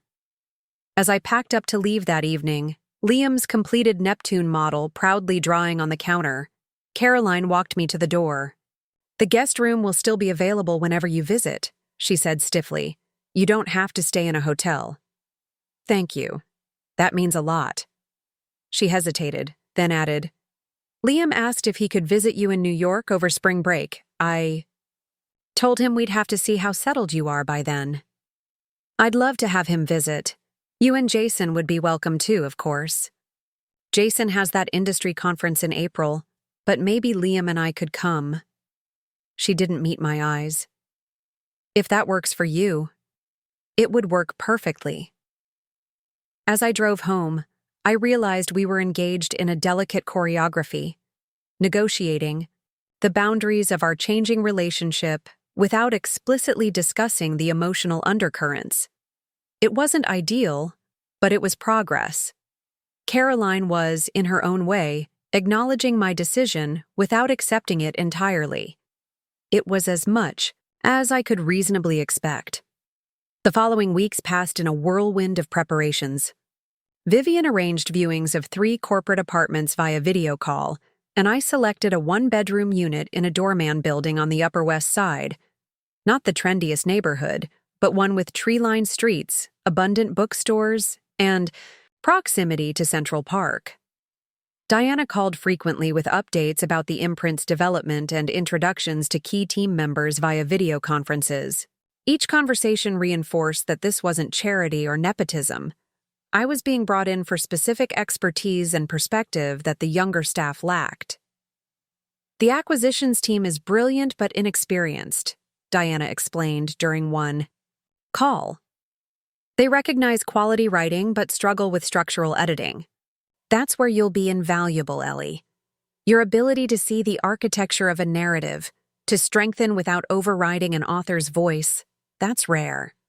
My confidence grew with each professional interaction. The skills I had developed over decades, often undervalued in my previous position, were being recognized and celebrated as essential. It was a profound reorientation of my professional identity. The movers came on a Tuesday in late January, efficiently packing my selected belongings and storing them for transport to New York. I had decided to donate most of my furniture to a women's shelter, keeping only a few cherished pieces: my reading chair, a small antique desk that had been my mother's, a quilt hand-stitched by my grandmother. Standing in my empty apartment on my final night in Boston, I experienced a complex swirl of emotions. This space had witnessed Caroline's college applications, her wedding planning, my early days with Liam. It had been a refuge during difficult times and a prison of sorts during others. A physical representation of the life I had constructed, around my daughter's needs rather than my own desires. Tomorrow I would turn in the keys and board a train to New York, leaving behind not just an apartment, but an identity I had occupied for decades. The prospect was both liberating and terrifying. My phone rang. Caroline. "Hi, Mom. Just checking if you're all set for tomorrow." "Yes, everything's packed. The movers have taken what's going to New York. The rest has been donated." "Do you need a ride to the station? Jason offered to drive you." The offer surprised me. "That's very kind of him. He says it's the least he can do. Plus, Liam is insisting on saying goodbye properly. He's made you something. In that case, I gratefully accept." "Great. We'll pick you up at 9. She paused. "It's weird thinking of you not being in that apartment anymore. You've been there my entire adult life." "It feels strange to me too," I admitted. "But also right somehow." "Mom?" Her voice softened. I'm still not happy about this move, but I'm trying to understand. I want you to know that. It was the closest thing to a blessing I was likely to receive. Thank you, Caroline. That means more than you know. The next morning, Jason's luxury SUV pulled up precisely at 9. Liam bounded out before the vehicle fully stopped, clutching a clumsily wrapped package. Grandma, we came to take you to your train, and I made you a present for your new apartment. I knelt to his level, accepting his enthusiastic hug. That's so thoughtful of you. Should I open it now or save it for New York? Now! Open it now! He bounced on his toes with anticipation. Inside the package was a hand-painted ceramic mug, decorated with wobbly planets and stars. I made it at my art class, Liam explained, proudly. It's a space mug for your coffee. Mom says you drink a lot of coffee. It's absolutely perfect, I told him, genuinely moved. I'll use it every morning and think of you. Caroline emerged from the passenger seat, her expression carefully neutral. Do you have everything? Final checks completed? All done. Just need to turn in the keys at the management office. Jason nodded, businesslike. I'll take your suitcase. Liam, help Grandma with her carry-on. The mundane logistics of departure, locking, up, dropping off keys, loading luggage, provided a welcome buffer against the emotional weight of the moment. By the time we reached the train station, I had achieved a fragile equilibrium that I hoped would last through the goodbyes. On the platform, Liam hugged me 3 separate times, extracting promises about video calls and visits. And you'll help me with my science fair project in March, right? Even if it's on the computer? Absolutely. We can work on it together over video calls. Jason shook my hand formally. The Metropolitan is fortunate to have you, Eleanor. Their gain is certainly our loss. Coming from him, the professional acknowledgement felt significant. Caroline hung back slightly, her arms crossed protectively over her chest. When my train was announced, she finally stepped forward. Call when you arrive so we know you're safe, she said, her voice tight with restrained emotion. I will. And if the apartment isn't what you expected, or if anything goes wrong, she trailed off. I'll be fine, Caroline. She nodded jerkily, then surprised me by pulling me into a fierce hug. You'd better be, she whispered. Because Liam needs his space mug replenished with ridiculous astronomy facts on a regular basis. I hugged her back, feeling the tremble she was trying to suppress. I love you, Caroline. That doesn't change with geography. I know. She pulled away, composing herself with visible effort. I love you too, Mom, even when you're being impossibly stubborn and independent. The train journey passed in a blur of anticipation and reflection. I watched familiar landscapes give way to new vistas, a physical manifestation of my life's transition. By the time we pulled into Penn Station, I felt a strange sense of rightness, as if I were arriving somewhere I had always been meant to be. Vivian met me at the station, efficiently guiding me through the chaos to a waiting car. Welcome to New York, Eleanor. Diana wanted to greet you personally but got pulled into an emergency meeting with the board. She'll meet you for dinner at 7. The corporate apartment exceeded my expectations, spacious and elegantly furnished, with floor-to-ceiling windows overlooking the city. My few boxes and suitcases had already been delivered, and a welcome basket sat on the dining table with a handwritten note from Diana. The view is even better with champagne. Your first editorial meeting is Monday. Until then, explore and enjoy. The city has been waiting for you.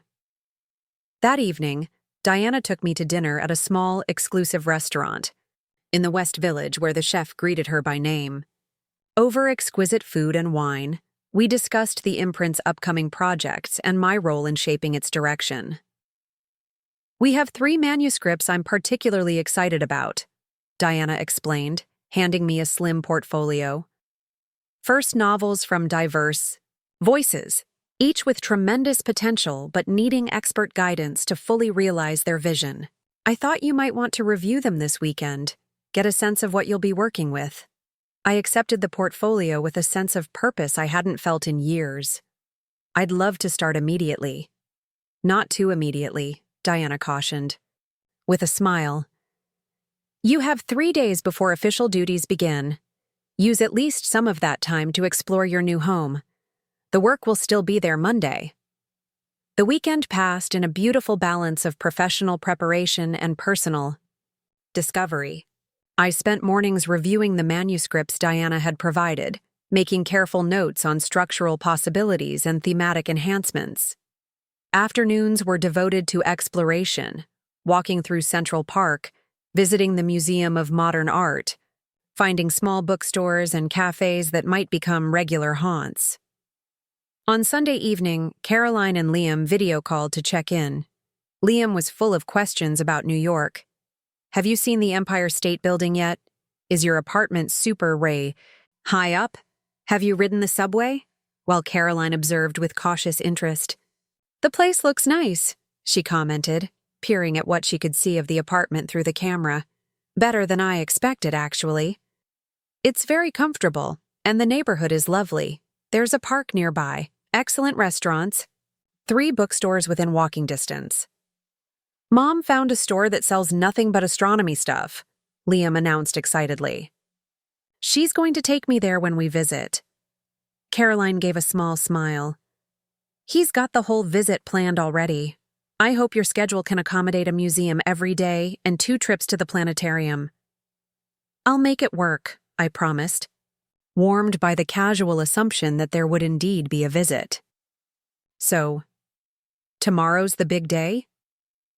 Caroline's question was casual, but her expression watchful. Yes, my first official day. Orientation in the morning, editorial meeting in the afternoon. Nervous? There was no malice in her question, just genuine curiosity. A little, I admitted, but mostly excited. The manuscripts Diana gave me to review are extraordinary. Fresh voices with important perspectives. You'll be great, Caroline said, with unexpected sincerity. You always could. Spot talent in writing. Remember how you helped me with my college application essays? My writing professor said they were the strongest in the class.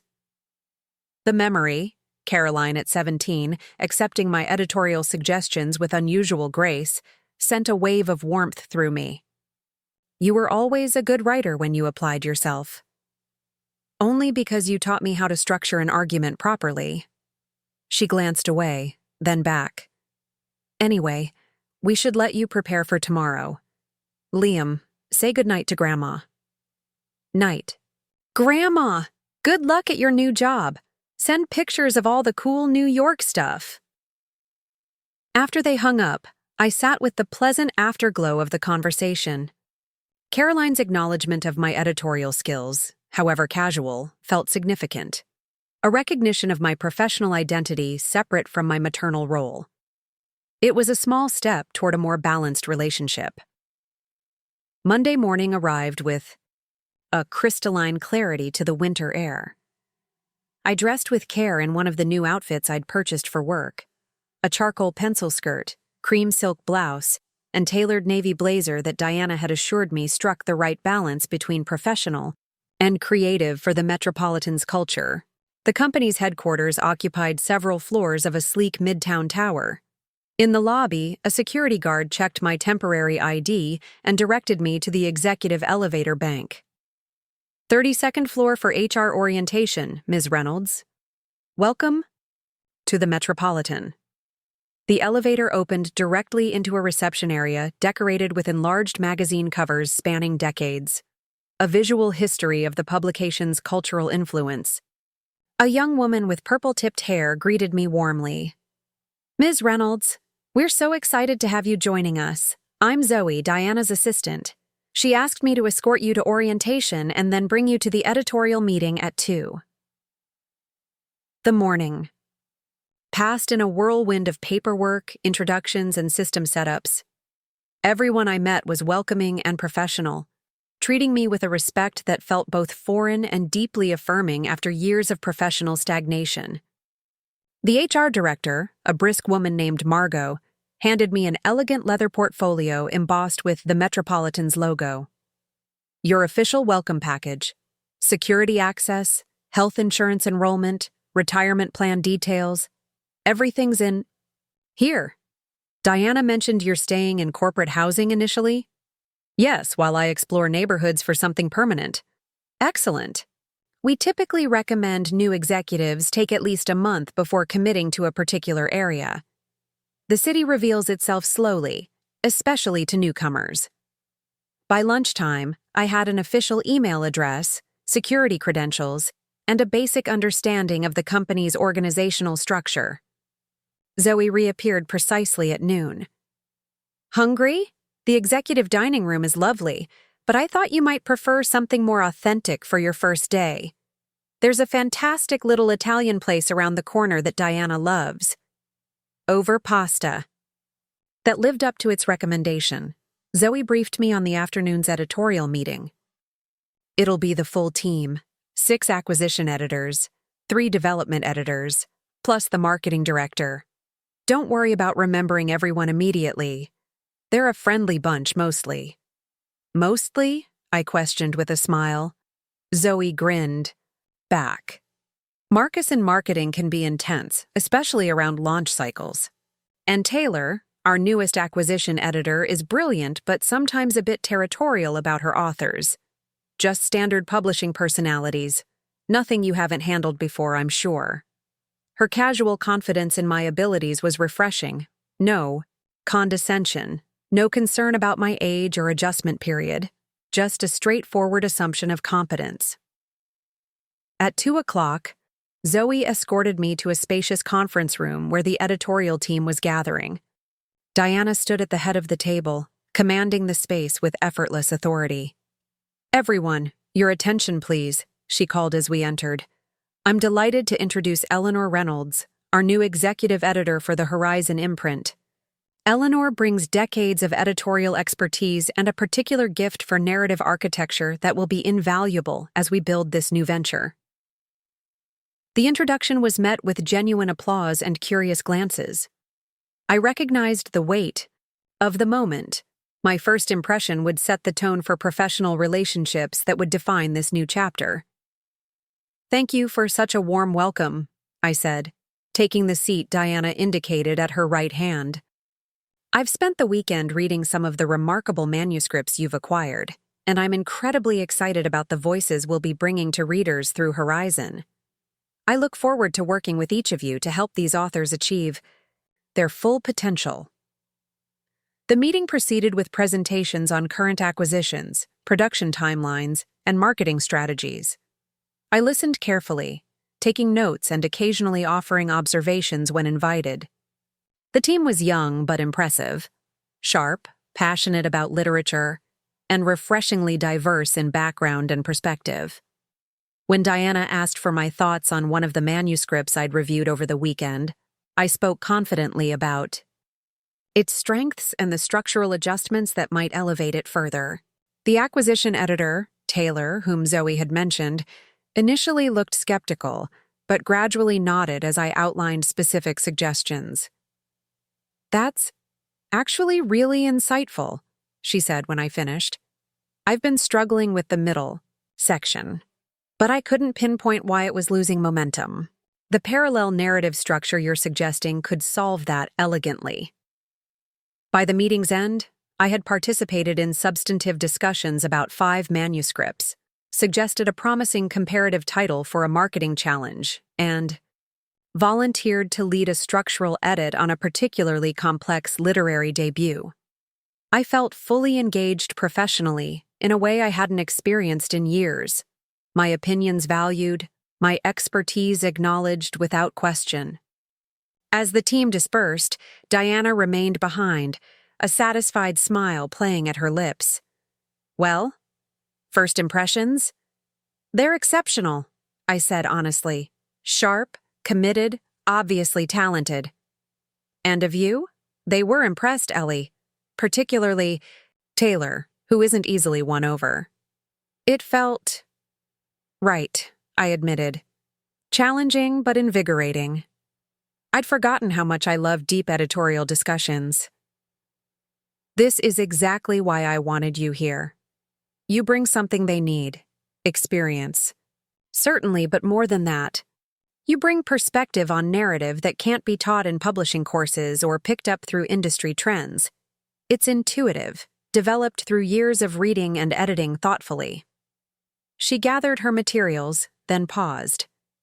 A group of editors usually goes for drinks on Monday evenings at a wine bar nearby. You're welcome to join, though I'd understand if you're overwhelmed after such a full first day. The old Eleanor might have declined, retreated to the safety of solitude to process the day's events, but I was no longer that woman. I'd love to join them, actually.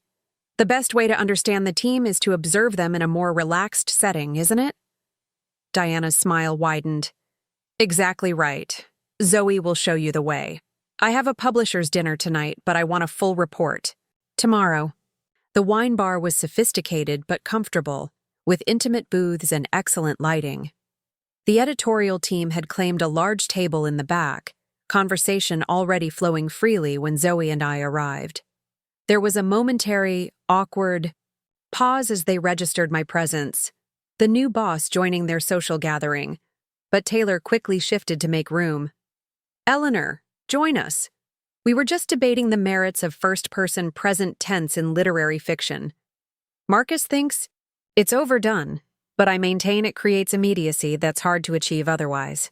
The conversation flowed naturally from there. Literary debates, publishing gossip, gentle teasing about reading preferences and author interactions. They included me without condescension, occasionally asking for my perspective on industry, changes over time, or editorial approaches to particular challenges. By the evening's end, I had learned that Marcus had a secret passion for romance novels despite his public literary snobbery, that the youngest acquisition editor was writing her own novel during lunch breaks, and that the production manager collected vintage typewriters. Small personal details that transformed colleagues into individuals with stories of their own. When I finally returned to my apartment, exhausted but exhilarated, I sent a brief text to Caroline. First day complete. The team is brilliant and welcoming. The work is everything I hoped it would be. Her response came quickly. Glad it went well. Liam says to check your email. He sent pictures of his Neptune project displayed in the science classroom. It was a simple exchange, but meaningful in its normalcy. A mother sharing professional satisfaction, a daughter acknowledging it without resentment, a grandson maintaining connection across distance. As I prepared for bed, I caught my reflection in the bathroom mirror. The woman looking back at me appeared different somehow, shoulders straighter, eyes brighter, an unmistakable energy radiating from within. It wasn't just the new clothes or haircut, but something more fundamental, a reclamation of purpose and possibility.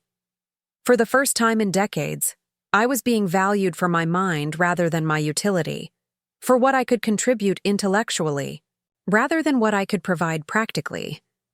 The liberation of that shift was profound, altering not just how others perceived me, but how I understood myself.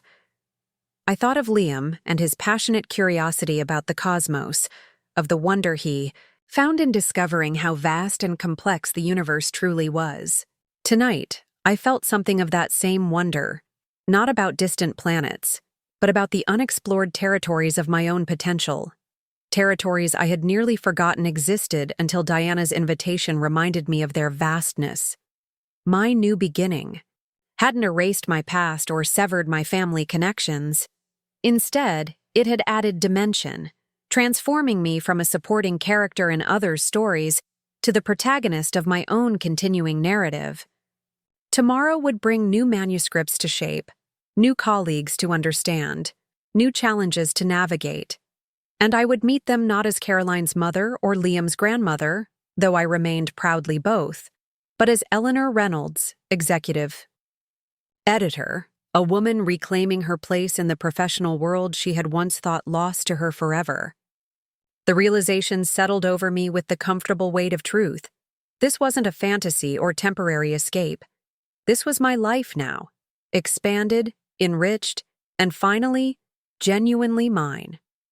6 months into my position at the Metropolitan, spring had fully blossomed into summer in New York. I had settled into a rhythm that felt both invigorating and sustainable. Challenging workdays balanced with peaceful evenings, professional accomplishments complemented by personal discoveries. After 2 months in the corporate apartment, I had found a charming one-bedroom in a pre-war building on West 83rd Street. The apartment featured bay windows overlooking tree-lined streets, built-in bookshelves that I was steadily filling, and a small but functional kitchen where I was relearning the pleasure of cooking for myself. It wasn't large, but it was undeniably mine, a space that reflected my tastes and priorities rather than the practical compromises of my previous life. My professional integration had progressed more smoothly than I could have anticipated. The initial curiosity about Diana's friend had given way to genuine respect as my editorial contributions proved their value.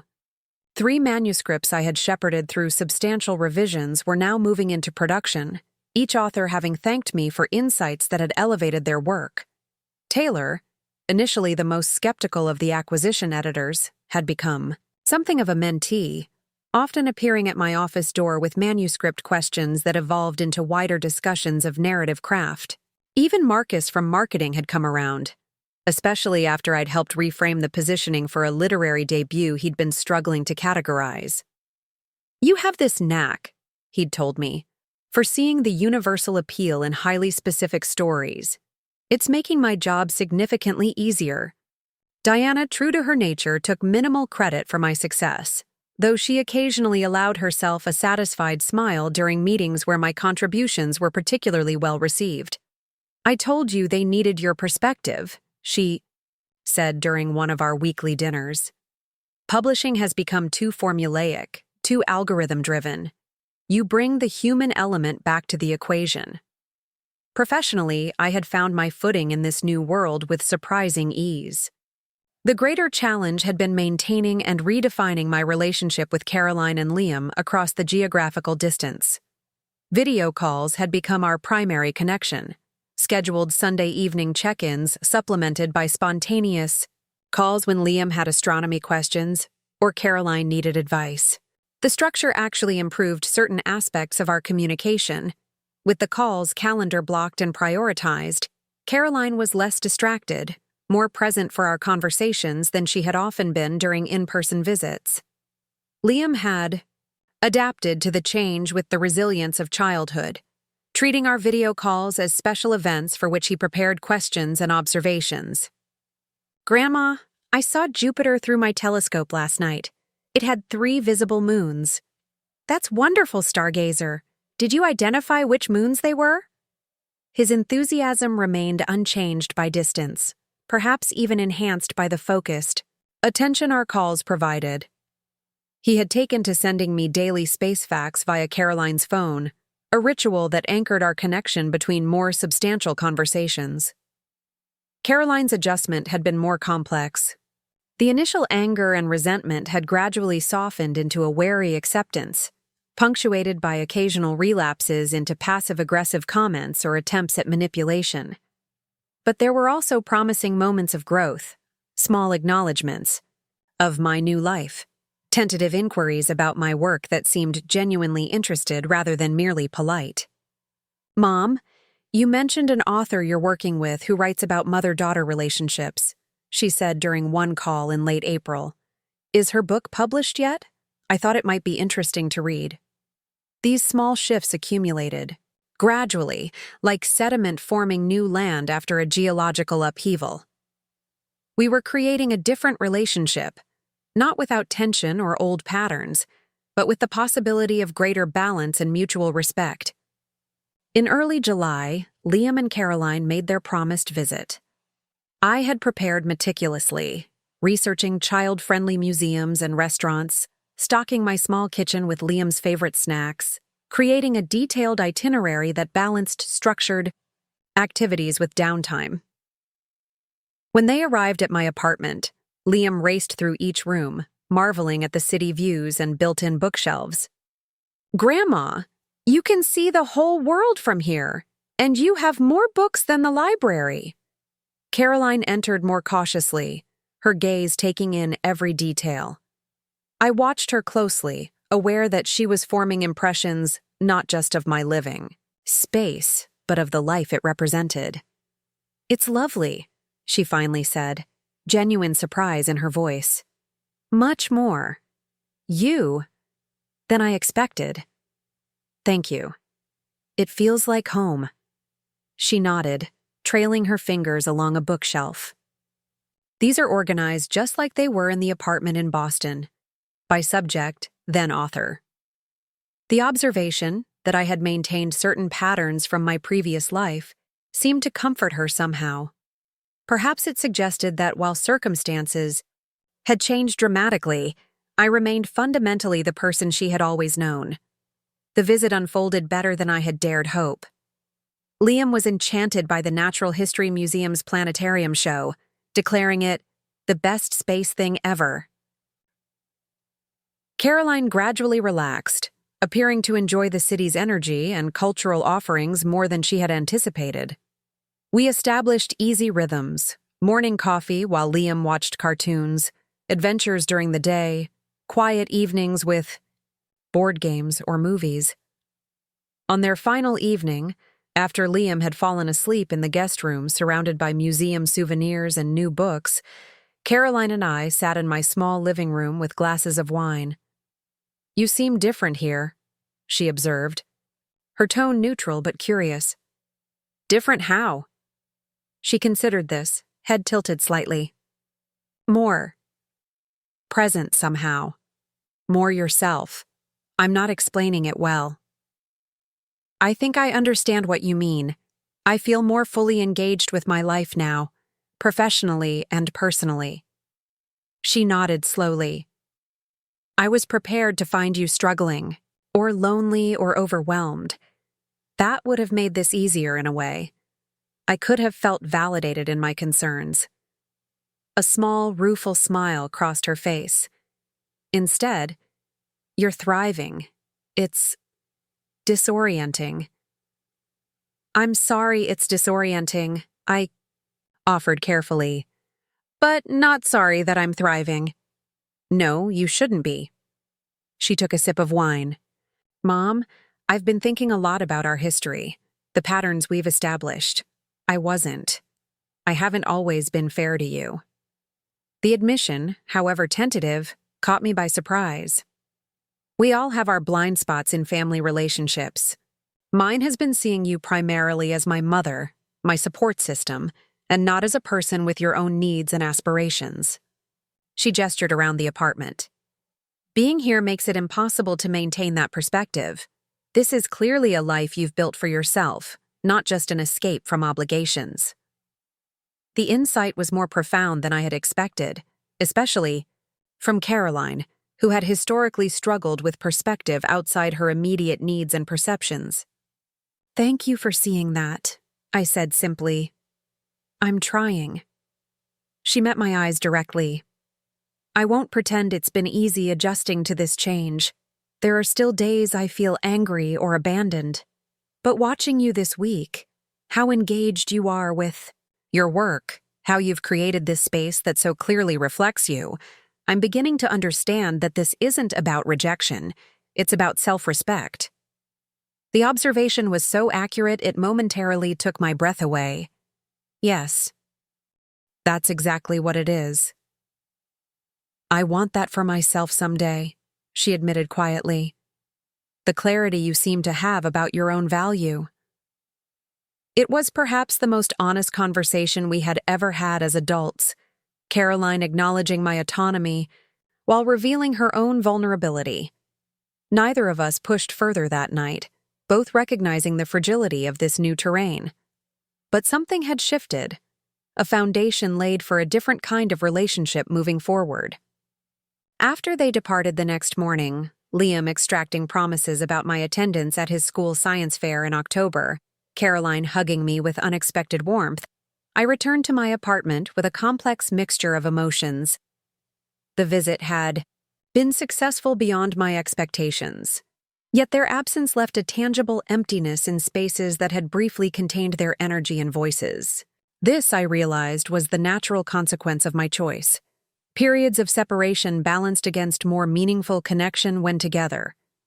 It wasn't perfect, but it was sustainable, allowing me to maintain family bonds while honoring my own path. The following Monday, I returned to the office energized rather than depleted. Another contrast with my previous life, where family obligations had often left me exhausted for work rather than rejuvenated by genuine connection. Diana noticed immediately. "Good visit?" she asked, pausing in my office doorway. "Surprisingly so. Caroline seems to be adjusting to the new reality. We had some honest conversations." "Excellent. Healthy boundaries create space for authentic relationships to develop."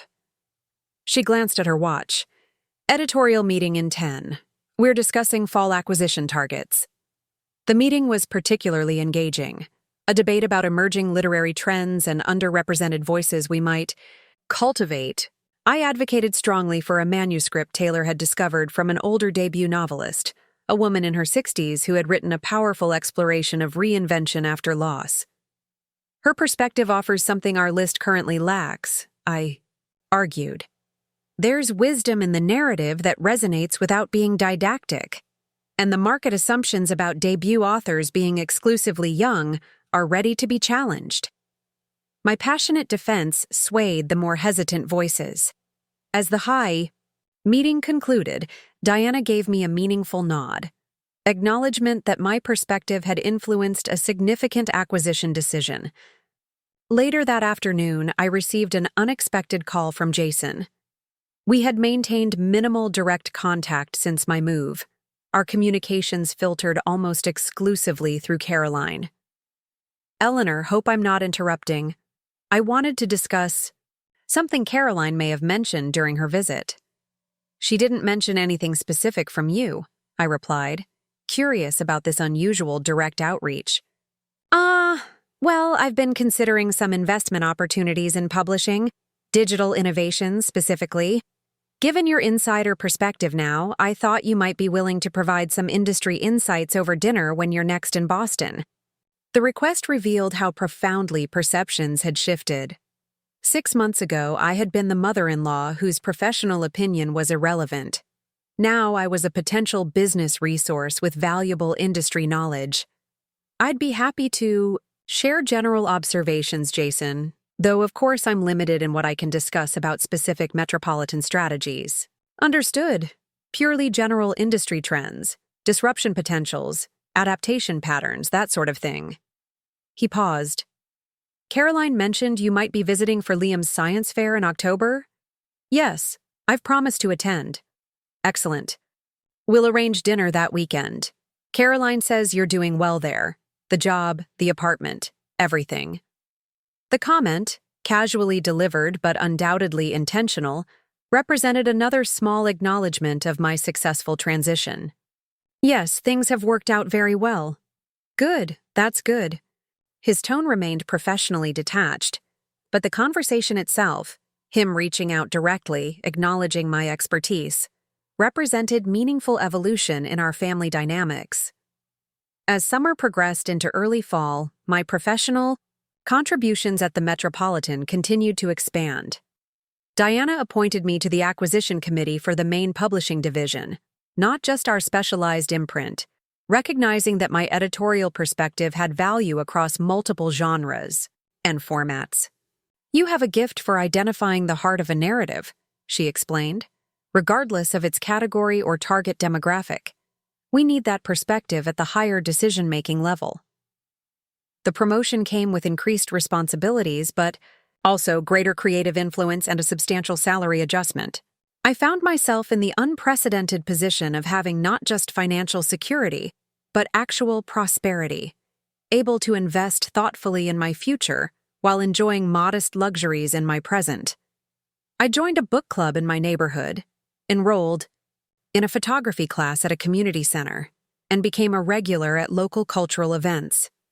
Gradual friendships developed, with colleagues, neighbors, fellow book lovers, creating a social fabric entirely separate from my family identity.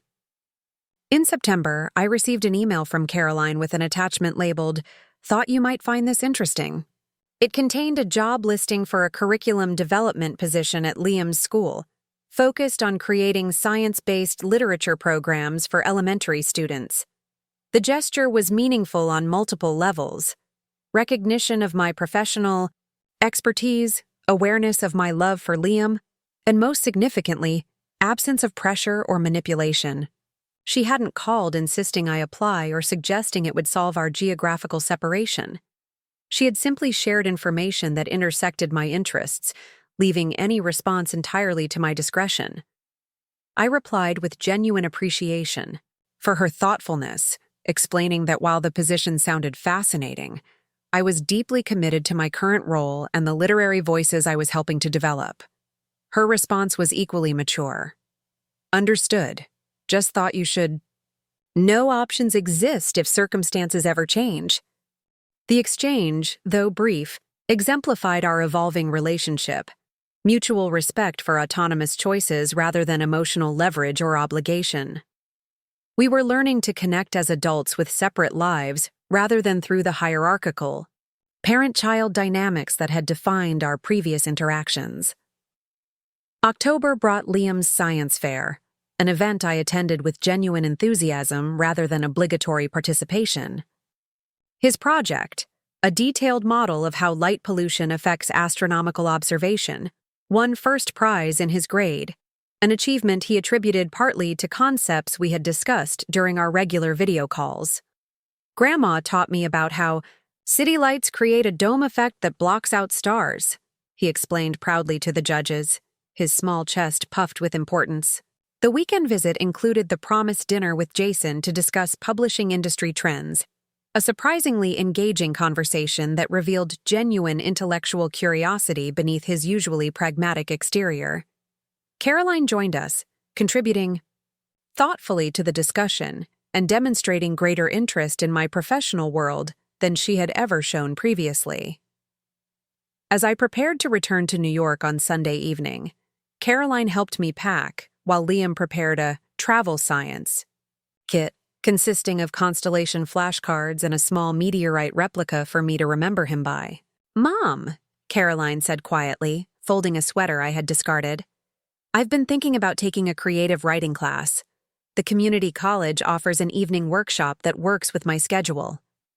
"That sounds wonderful. You've always had a good sense for language." She smoothed the sweater unnecessarily. "I found some of my old college essays recently, the ones you helped me revise. Your comments were so insightful. I never really acknowledged that at the time." "You were 18. Acknowledging parental wisdom isn't exactly a hallmark of that. She smiled wryly.